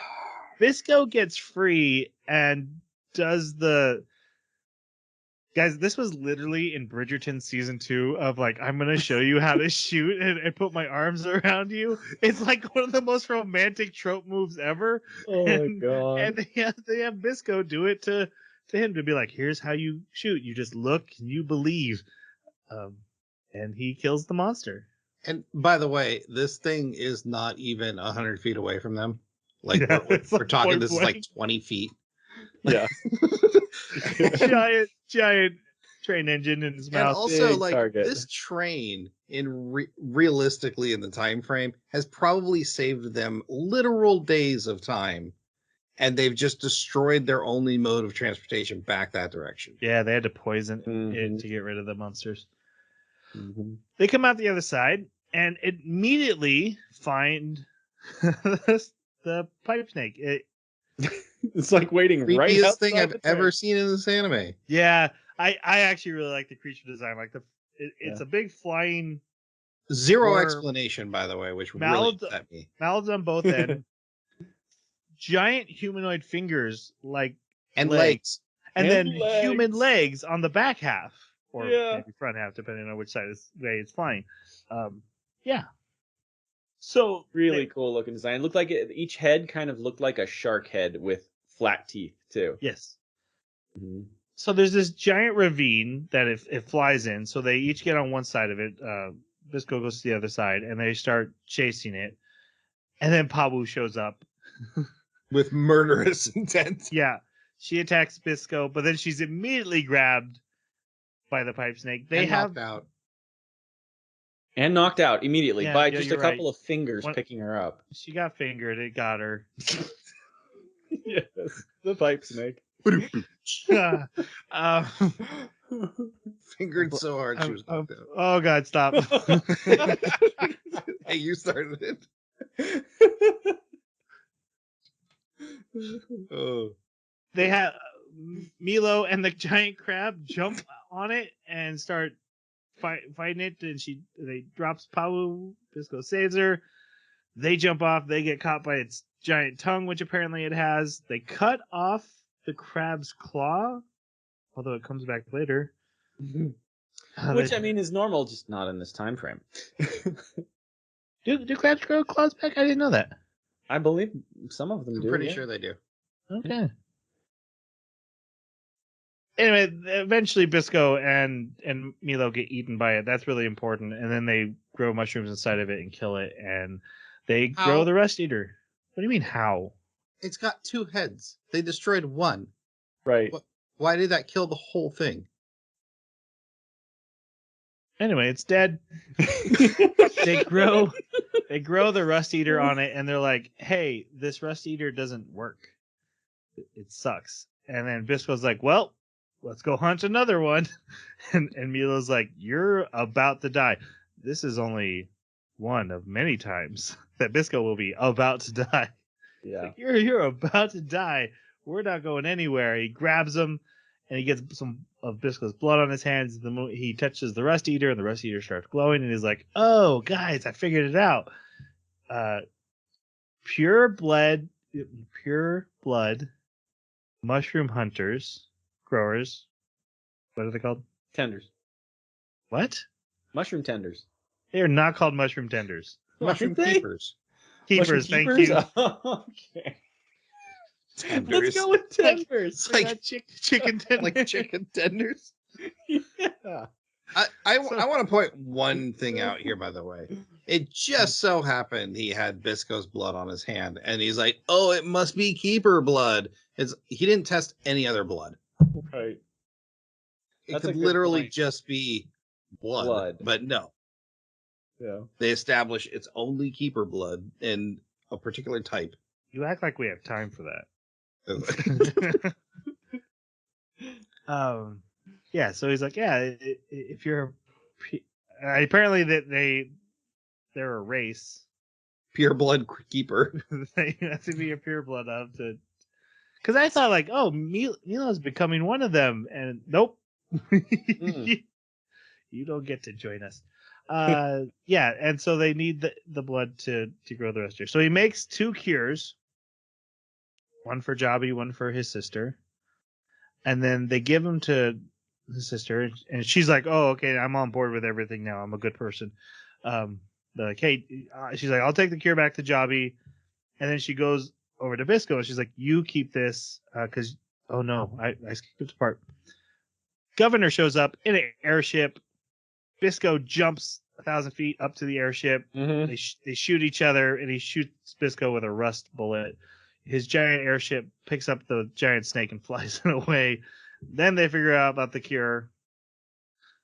I'm just impressed with how good a shot the governor is, one-handed, sideways, with a pistol in a flying ship, and is able to hit a moving target. You shouldn't be, based on what we learned about him. That seems like the skill level of everyone else with his profession. Firing a bow and firing a gun are completely different skill sets. Not in this anime. Moving on. All right, so yeah, so she goes to give the cure to Jobby because he's been hit by a rust bullet. She gives her cure to Bisco. Then she leaves, and when she gets They there, airlift that entire snake out of there, by the way. With a ship that's way too small to carry something that size. that's a detail that people were Way worried too about. small. Paolo I'm losing you guys. Paolo goes to the military base. Jobby has been captured, and governor's there, and he's like, "Oh yeah, we knew you're a traitor. We're capturing you too. Cool." I love how Jobby's like tied up in a wheelbarrow. They just wheel him over. Look what we did to Jobby. So we then catch up with Milo and Bisco, who are living in like a trailer home in the middle of a swamp now. I didn't understand this change at all. So they are. So They're just weird. like, it just became He's hunting roommates. a boar out there. Yeah. This is our new life together. It's not even like a makeshift shelter. They have a television and a stove. It's like a full-on working mobile home. They live in. Bisco gets in trouble because he keeps getting up, even though he's still recovering. And the crab was trying to get with another crab, but because he now doesn't have his giant claw, it didn't work. And Bisco's making fun of him. Anyway, Milo sees on the TV, the governor comes on TV, and I'm not going to do the twist for later. Basically, he sees his sister getting tortured. Really hardcore. Yeah. They didn't show a lot, but like, hey, I'm poking her with a hot poker. She's Smack. pure You hear a being lot. tortured. Yeah. It was so contrived. It's like, oh, I'm going to broadcast this message just in case they happen to be watching a television out on the road. Which they always have their TV on, I noticed. Like, they just had the TV on in the mobile home. Yeah. Nothing was on. It was just the TV It's just static. Well, not only that, but like this is broadcast. It's broadcast. Everywhere. Yeah. It's not like a targeted beam. So like anybody with a TV set's gonna be like, "What's the governor up to?" Yeah. Oh no, he's bad. The military, the actual government, everyone should be seeing this. You're right. You're like, "Oh, we have to go do something about this guy." It was like they're like, how can we need the governor to talk to them, but I can't think of a good way. Just put it on TV. Other people see that. We don't have time. Exactly. Gotta get to the final battle. It's episode 8. But don't we have like 5 episodes left? Episode 8. And it's not like we can handwave it either, because he's like, hey, just in case you might be watching on this huge broadcast. Yeah, he calls it out. Yeah. Which means they probably aired it repeatedly just to be like Yes, on the hour, every hour type thing. broadcast. All right, we're not caring too much about the broadcast. Milo tries to poison Bisco to knock him out. Bisco figures it out. He's like, hey, your sister got captured, huh? Okay, I'll go take care of that. And he's like, no, you won't. I don't want you to go get killed. You're on death's door. So I'm going to stab you. Yes. So, okay. So this is where like Milo really derails for me, because up to this point, it's been about saving his sister's life. She still has rust. She's now in more danger than she ever was in before. He's known Bisco for 2 weeks now. And suddenly he's more concerned about saving Bisco's life than saving his sister, who just got tortured in front of him on TV. Oh, I didn't take it that way, that he's more concerned. You just that you're no longer going to be the one saving me. I'm going to go save her myself. He's been with Bisco for 2 weeks. What gives him the confidence that he can go and do something like this? I don't think it's confidence. I think it's the same thing that like this kid just mugged me and I'm going to treat his bee sting. I just always help and always put myself on the line, and I don't care what you did to me. I guess I can see that as an intention, but the writers seem to act like Milo does have the ability. And that's the part that just you're right. is so weird. I know you're recovering from a bullet wound, but here, let me shoot you with an arrow, then try and stab you with my knife to keep you still. Yes. Yeah, definitely. But you did pull out a knife, and I was like, that seems... I'm not quite sure what your intention is anymore, Milo.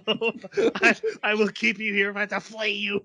Yeah, and he is screaming that. I'm not going to let you go. I'm going to keep you here. I'm like, this sounds like a Stockholm, like am I watching anime or am I watching Misery? Exactly. Yes. Ugh. Okay, so he goes to face him alone. Yeah. We have to call out, though, that Kurakawa is playing Yu-Gi-Oh cards with a mind-controlled soldier. I lose. Oh, you gotta activate your trap card. That's not what he said. It's basically pointing out the rules to Yu-Gi-Oh. Yeah. All right. Milo faces him and actually shows that he can control mushrooms now and is doing quite well when he shows up. It's just like in this rinky-dink office he just walked in. That was weird. It didn't show him like break into the facility. He just walks into the office with a bow drawn. He manages to slash Kurakawa a couple times with his knife, but then Kurakawa fires he also had a crossbow on a robot arm that he has. He's got a prosthetic arm. Yeah. And he crossbows him. Just so that they can blow his arm off multiple times. That's the only reason they gave him a prosthetic arm. Well, no, he needed something to attach the crossbow to. Oh, he could have like put a it wrist on a crossbow. With puppet shroom. Puppet shroom, yeah. Puppet shroom. Because in this world, you just Forbidden. put whatever word you want in front of shroom. You can do that. There you go. And forbidden shroom. Yeah. Forbidden he shroom, reveals, yes. So he reveals he was a mushroom keeper. He developed this mushroom that he could literally mind control people.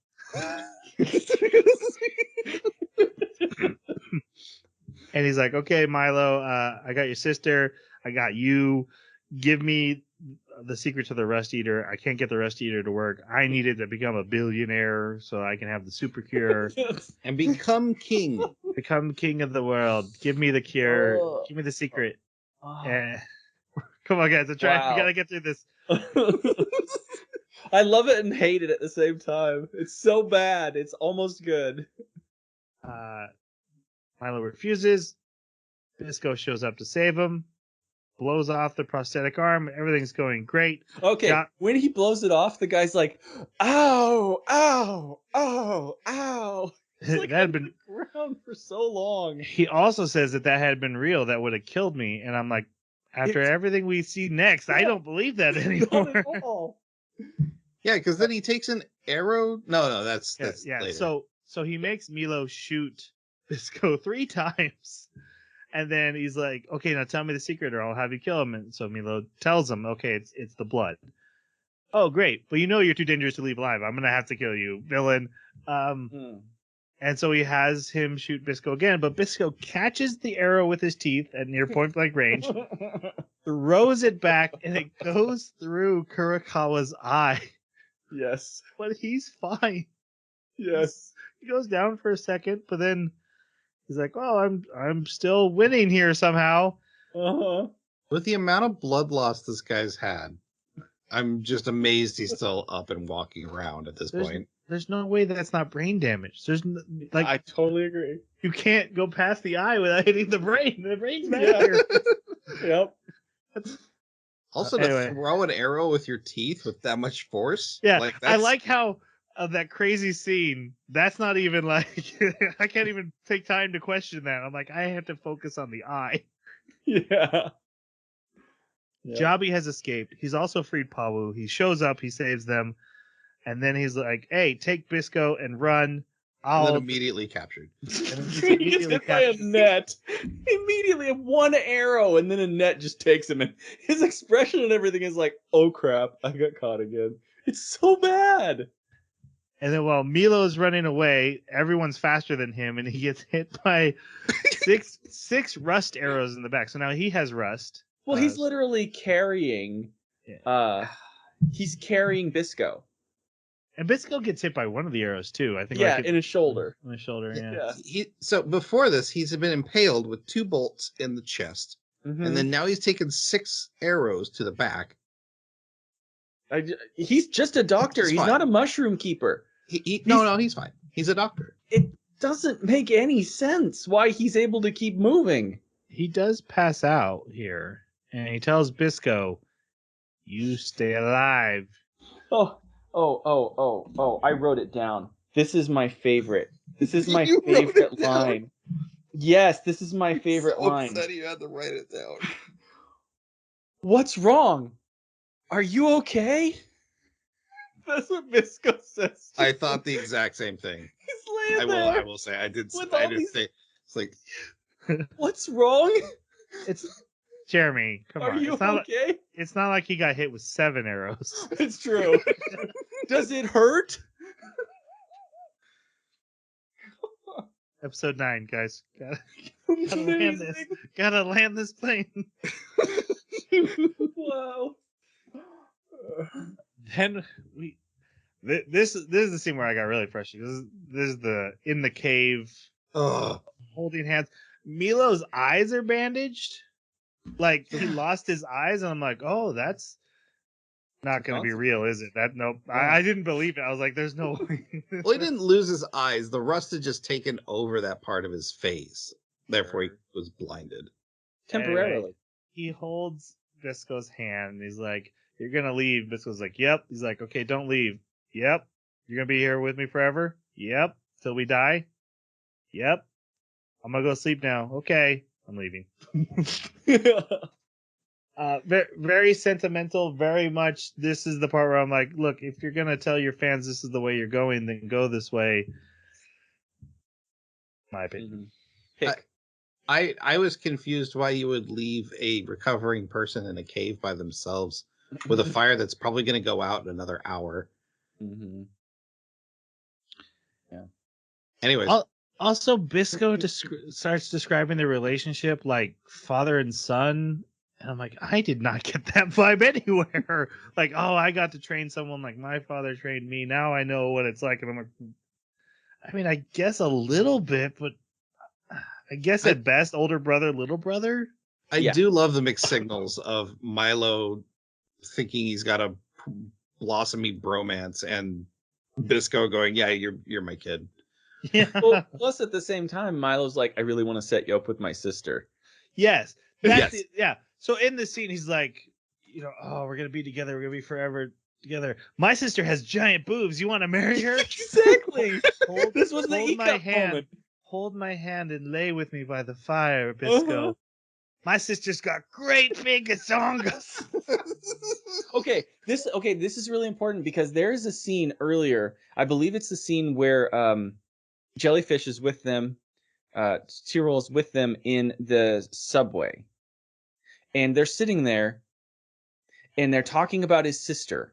And there's this really awkward scene because he's like, you know why I'm saying this nice stuff about my sister, right? And he like leans in close to Tyrol and he says, because I love her. And it like zooms in on his lips and he says it really slow. And then it comes back out and it just goes back to normal conversation. And I'm like, what are you trying to say with this weird, creepy shot angle and timing? Yeah. Instead, like you're adding emphasis to this, like it means something more than what he's saying, but then I'm left to think, am I just reading into what you're doing here? But you're using techniques to do this. And then later it's really weird. Like you can't put any sense into like how these characters are acting. How much runaway do we have left? Oh, so much. All right. There's episode 9. Yeah. The final, and also I consider this all like the final battle. From the moment they first face Kirikawa till the end, it's like one big final battle where they just cannot. It just doesn't win. end. And the amount of fatal blows this guy takes is just dumb. All right, so Yeah. Kurikawa takes Jabi to a factory where they have molten rust. Don't ask what that is because it doesn't make any sense. It's molten steel, but you can touch it. It's mostly fine. Kind of. I mean, it looks like it kills some people that fall in it, but we don't know. You look like you're on fire, but you don't scream in pain or anything. No one seems to be hurt in any way while they're dying in it. Anyway. They even talk about recovering bodies so you don't melt or burn up. They have Tetsujin there, which is the weapon that destroyed Japan. If you have seen Nausicaa Valley of the Wind, think of the ancient warriors, and it's just like the shell, the endoskeleton of this thing. But they created a giant weapon and it shoots the rust and it accidentally wiped out Japan. Don't ask questions about it. We're moving on. And he's like, Jabi, I know how to make the cure work now, and we have the ability to make the disease. So you just need to get all the mushroom keepers to come to me and give me blood. And Jabi's like, that's stupid. He's like, all right, I'm going to have this random guy cut off your fingers. And the guy goes and beats up Jabi a little bit. No, that's not what happens. He was about to kill him, then random guy interferes. Yeah, Jabi does say something. It's context. I know we don't have time to get into it, nor does it matter. But you're right. Well, he's like, he's not going to answer. The guard like jumps forward and starts beating him up, and then he gives that guard a knife. He's like, yeah, cut off his fingers because he's not going to answer. And then he uses that knife to free him, and it's Bisco in a suit. So he takes the time to have this heart-to-heart with Jabi, gives him a hug, which I liked, but not the time. Bad guys are escaping. Recover. That's fine. Yeah. He's like, this is hooked up to a gun, which looks like a giant pink elephant, but it's hooked up to a gun that shoots rust out. Why they love making stuff and naming it after Ganesha and having it just be like this elephant that shoots cannons or something. They did the same thing with like the Tower anime. Yeah. Ganesha. Yeah, that's right. Bisco fights Kurikawa. He gets shot by a gun in the eye. He's fine. He fights a giant guy with a machine gun. He manages to beat him, even though 2 of his fingers rust off, so he can't use his bow anymore. And he's like, it doesn't matter. If I have a single nail, if I have a single tooth, I can kill you at any time. And I'm like, then do it. Please. Exactly. I said that out loud. He punches Kurikawa so hard his arm comes off because again he's rusting. We haven't seen this ever happen with rust characters before, but he's rusting so fast he's now falling apart. And eventually he wrestles Kurikawa off the railway and they fall into the molten rust. And as he's sinking, he's like, "Oh, you get to cool like die in a cool way, like that movie. Will you be back?" And at this point, I had to ask myself, do they watch a lot of film in the post-apocalypse Japan? Especially the Mushroom Keepers, who seem to be nomads and live in the wild. But they had a TV in the... Yeah, maybe they do watch Terminator. I don't know. How did that thing have electricity? We also skipped over the Yeah. Sailor Moon. It's your tuxedo mask because the Yes. character jumps in and saves the day. That one I like better than this one. It was certainly funnier. Kurokawa sinks in and he dies. Milo shows up. And he's like, "Hey, you gotta get out of there!" And Bisco's like, "Nope, I'm in it. I'm dying." I'm done. Will you kill me so Yeah. the rest doesn't take me? This is important because hey, I don't want to turn into rust. Kill me. Here's my bow. He does. He's like, "Hey, I love you. You're my best friend. I love you." Shoots him. She hits him in the heart. He dies. We should mention that pretty much every single shot that Panda makes now is perfectly accurate. Yeah, Panda has become a Hawkeye. He's also just as agile as Bisco now too. Which was a great shot. And he's got the look. He's got the look, he's got the grin, and also he's just as strong Snarky. durability wise. Like if you hit him, knock him into a wall, it'll dent the wall, but he'll just bleed and cough a little bit. He'll be fine. He even mentions like, "Oh, I should be tired, but I'm still going." Yes, I wonder if this is how Bisco felt. Paolo destroys the gun outside, helping Jobby fight giant gorillas who look like they're wearing Megalobox gear. Yeah. Picks up a gorilla and throws it into the gun. So the factory melts down. Why? Milo gets her out of the factory when she comes in to find Bisco. They tell Jobby. Jobby's like, "Where's Bisco?" And Milo's like, "Inside of me." And Jobby's like, "Oh," and I'm like, "You could have just said he's dead. That would have been faster." Like, you're really making this about you when you're telling a father his son is dead, but okay. Yep. Anyway. We're government comes. Yeah, the government comes to clean up the mess, and a giant monster erupts. Hey, it's the Tensaiga. Let's call. It starts storming around, spreading rust, and Milo's like, "I got this." Now we get. I'm gonna skip over some of this because we get multiple scenes of Milo facing it, battling it. Almost every time Jobby shows up, helps a little bit. At one point, Milo's snowboarding, fighting it. Yes. What's really important is that every location that we travel to over a month, they visit this one night as the monster walks across the land. They cover the same amount of land. So, if you think I was you think I was way off on the lazy writing, draw me a map of this land and tell me how they travel. And I don't point out stuff like that. I know that's not me, but. Yep. That was insane. They went from the snow caps to the kids all the way back to almost the city in a night. Oh, that's right. The first shot this giant monster does, he kills all the iron shrooms.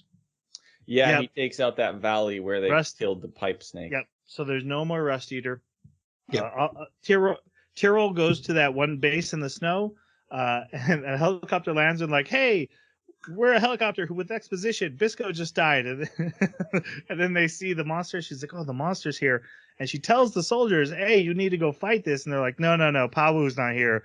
We don't have the pole. We're not getting involved. It's way too dangerous. So she goes and gets a truck and goes and gets Pabu. Apparently knows where all the way over in that factory, brings her back so that the military will help. And they find a manual to how to operate the monster. The monster is also Kurokawa. It's literally calling for Akaboshi Bisco. And every time Milo faces him, he's acting like Bisco. He's like, "Oh, I'm Bisco." And eventually comes across the kids' town. Again, we thought, oh, maybe Bisco's going to take over the body of the other monster. Nope. Monster dies right away. They just knocks its head right off. Milo fights it again. Eventually, and Milo keeps injecting himself with basically like poisonous steroids to keep fighting. They start winning. It turns out it has an Iron Man super cannon in its chest of rust. That takes almost everyone out, but they survive. When Milo fights it the final time, he gets all the way onto its back, and he takes out his knife, and he starts hacking at it with the knife. Which stops it, by the way. He's in so much pain. Yes. This is so dumb. Okay, not only is it annoying that the crab, who they have said before they've had to dig out when it gets buried, but that doesn't happen here. The crab gets on top of a military truck and pushes it down in the dirt with it, and then when it needs to, it pops back up, and the military truck pops back up out of the dirt. And then on top of that, all these cannons that are like, big old howitzers, they're hitting this thing over and over and over again. Headshots, everything. Not phasing it. You don't even see it like tremble flinch. most of the time. Yeah, nothing. Pau hits it in the side of the head with the iron rod, and it responds to that. It feels that. And then, even worse, Milo's knife. Like, literally just a knife that he's stabbing it with. And its skin goes from translucent to all strangely solid and gooey. Yeah. That's later when it's regenerating. No, this is before it is before in, the like, self-destruct? self-destruct mode. Oh, okay. Bisco's goggles are found in its back because apparently they're rust proof or made of diamond, or who knows. They look That's like a just good regular point. goggles to me. Anyway, because he's distracted, Milo gets hit all the way across the world to a wall. Basically. Very I slightly hate dazed. when anime does this. It's the most irritating. Like, a body made that much damage in concrete, and he lived. Not only lived, doesn't even seem that phased, just has a little bit of red on his face now. I love it. It started for me. Dragon Ball Z did it first, and I just always see it as a shout out. Vegeta getting pushed into a mountain. And if your density is greater, Milo's not Saiyan. Exactly. I know. I can't just do that with regular people. You're right. I'm just saying I like the trope. I'm not saying I like when the trope's done poorly. I'm just saying the trope itself is fine with me. Bisco emerges from the monster. I like how you give no context or any sort of explanation because there was none given. Thank you. I was going to say, was there any in the story? No. Okay, so he pops out. His missing arm is now a glowing arm that sometimes is real, but it also can glow. Milo theorizes that when they got swallowed by the snake monster, the saliva that grows the Rust Eater mixed with Bisco's blood, and so now he has mutated into half mushroom, half man, super Rust Eater thing. And now he's a god. Yeah. Who doesn't age. Who won't and age. He can't be hurt. So I feel like that's a really good explanation to how he survived the rust. Yeah. But he took an arrow to the heart. He didn't die from the rust. He asked Milo to shoot him in the heart. All right. Good. Okay, so they have this big final battle with the two best friends are reunited. Everyone works together. I love the scene where they're like, we need to split the mask because now it's self-destructing. Bisco did a lot of damage to it. It's going to self-destruct. But if you hit it again, it'll kill everybody. So you can only Bisco cut it in half with one arrow. Yeah. Anyway. Yeah. Well, it's Rust Eater arrow though. It's literally It's not magic arrow. Yeah, and then it goes super self-destruct. So Tyrrell, who read the manual, is like, no, you have to kill the pilot. So somewhere Kurokawa is in the thing's head, and you have to find him and kill him, and then it won't self-destruct. But you can't hit it anywhere else. Well, it's wearing a giant metal mask. So Pau has to use her metal pole to split the mask open. The metal pole that was destroyed by an arrow. Mm-hmm. Or a new metal pole. You don't know. She could just be picking up poles as she drives around. You don't know. One of my favorite scenes, because Bisco's like, yeah, okay, whatever. She's like, can you just be nice? Like, be nice. Well, I'm about to go sacrifice myself for this. She's like, all right, if you live, I'll let you have whatever you want. And she grabs him and she kisses him and she's like, that's a down payment for what I'm taking next. Yeah. And I applauded.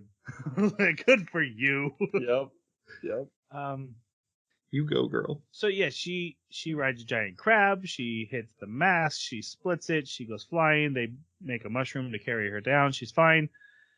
Bisco goes for the shot. He get Kurokawa. Oh, he's a growth on the thing's forehead. Like an anglerfish angler. Yeah. he tears off his own arm and throws it Okay, at that was Bisco to get blood in his eyes. So now he's blinded. And so Milo does the romantic lover thing of wrapping his arms around him and let me guide your shot. And they shoot it Just together. believe, because you can't see. Right. I'll be your eyes. There's 2 rules. You need to be able to see. You need to be able to leave. I can't do rule number 1, Milo. Exactly. They hit him right in the head. Rust Eater grows everywhere. Monsters defeated. Pawu is cured, but it looked like Jabi was cured too, which is disappointing to me because I wanted Pawu to be cured because she kissed Bisco. Oh yeah. Same here. But I couldn't see any rust on Javi anymore, so it looks like just because the mushrooms grew everywhere that they just magically got to be cured. Yeah. Basically, the spores are everywhere, which means Jabi should also now be special, right? Because the spore should get into his bloodstream too, probably. I thought it had to do with the pipe snake as well. Yeah, they mentioned like the venom from it or something. Yeah. But it just doesn't make any sense because the Rust Eater is... Maybe a foot. It was... yeah, the Rust Eater was literally just growing on the pipe snake as a source of food. It didn't. The teeth in that thing looked like pipe human snake. teeth in the snake's Yeah, they mouth. did. Yeah. Ugh. All It right. just this part doesn't make sense. Ending. This part. We're at the Yeah. ending. Tyrell I had say left. that like it should. Tyrell now has a giant truck full of Rust Eaters. She's going to get rich. Panda Clinic has reopened and they have the cure and they're giving it away for free. But the government declares Bisco and Milo as fugitives because they're giving away the cure for free. And the government doesn't like that. So we see a scene of them coming to the exact same gate in the wall that we had been at before. Except for this time. Jump over. Yeah. The guy who had questioned Bisco before seems like he's like, yeah, actually that Milo is probably a pretty good guy and that Bisco seems like a good guy too. There's probably a dark reason that they're wanted, so we don't worry about it too much. And we see that they're taking care of the mushroom that Bisco had grown. He had told them to take care of, so we see that they actually cared. And so he gives Bisco, who's in disguise, gives them the cure. And then he's like, and I am Bisco! And then the guy's like, oh, we have to catch him. And I'm like, I thought you knew. It seemed very obvious that you were aware of who this was. So they're running away, and the girl takes a picture. And so Bisco and Milo are off on their next adventure, which is to find the cure for Bisco's superhuman Saiyanness of mushrooms. Because, to be fair, mushrooms now grow off of him, and he hates it. He's like, it's disgusting. Yeah. So at least I did like that. That was a nice little touch. There's an end credit scene, and all it is we get to see the picture that was taken in this scene. Okay. We have come to the end. God. Any quick thoughts on that ending before we go to final reviews? No. Okay. Let's go to our final reviews. Jeremy, you picked it. What did you think? So I love the world. I think that the concept is absolutely fascinating. Watching the mushroom explosions every time an arrow landed was really cool. And the way that Bisco and also Milo really used that and how it could be provide for that agility that they had. I never would have thought of that. That was really interesting, really cool. Just the general idea, like seeing the escargot, the balloon worm in the stomach, right? I want to know more about this world. I want to see other places that have been ravaged by the essentially mutations that have occurred since this tragedy. That is what is interesting to me. These characters, not so much. I don't really care about these characters. Just because the way that the anime has presented them to me, I find so unbelievable. Their relationship doesn't make sense. All the important stuff that would have established that relationship had to have happened off screen. There's a lot of inconsistencies, like Jason was pointing out, things that just, they don't make sense, like the clothing not rusting, like you pointed out with the eyes. You shoot somebody in the eye and they're just fine, basically. There's so much. I was going to give it a, what's that? Barely an inconvenience. Yeah, exactly. I was going to give it a 3, but the more I think about it, the more I think that the negative outweigh the positive here. And I do think it's because of lazy writing. I think that they could have done a lot better. There is amazing potential here, so I got to give it a 2. All right, Jason, how about you? You know, I'm so much in. I rarely agree this hard with Jeremy, but this felt like a fourth quarter Hail Mary where the running back catches the ball and makes like a 10-yard dash, and he's 20 yards from the end zone, and he fumbles it all the way to the 1-yard line, and then the other team grabs it and then runs for a touchdown. Like this, I've never been so disappointed in the middle of an anime where I didn't want to watch it anymore. It's not a 1. I mean, the animation is good. The song choice and the audio is decent, and the world has a ton of potential. I just didn't care about these characters, and the inconsistencies in the writing was just not good. Like, I just did not feel pulled in after about episode 5 or 6. I also have to give it a 2. It's just I didn't enjoy myself. I definitely stumbled in the very beginning, which I seems off for me. That's usually that kind of random chaos of like creativity just being barfed out onto the screen is what I love. It just felt a little too random to me, especially with the way they were telling multiple storylines. And the middle where they're doing the actual character development and setup is way too short and not done well. There's a lot in the payoff section that is done well. That if that middle section had been done right, I would have been hooping and hollering at the end. I would have been like, yeah, you fire that arrow together. And so I want to give it props for that. It's not the end's fault that the middle. And I do appreciate that they took time for the ending. Like from the time they go into Kurikawa's office to the final battle with the giant monster, that seemed like one big, long, epic finale. I haven't seen that a lot. That's cool. I'm going to give it props for that, so I'm going to keep it at a 3 for me. But everything else you guys said was also true. So 3 for me. All right. Just a reminder, our next anime is the first 11 episodes of Ranking of Kings, and so we'll be talking about that in the next 2 weeks. If you have thoughts on Sabikui... Oh my God. That was amazing. Can we clip that? I want to put that on Twitter. Yeah. Sabikui... Someone help me. Sabikui Bisco. Sabikui Bisco. If you have thoughts on it, please reach out to us on our Twitter at Baka Podcast, or email our website, theanimebakaclub.com is where the best place to reach us, because that will get emails to us. Or leave a comment wherever you found the podcast. I'm going to go take a nap. Sorry, what's the Final Fantasy Epic Dragon's name?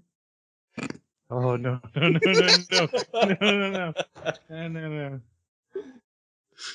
Final Fantasy 14, they mostly call him Meteor, so that they don't have to say his name. Bahamut! Yes! Yes! Yeah. Nice. Let's say goodbye. Thanks for listening. We'll see you next time. Sayonara.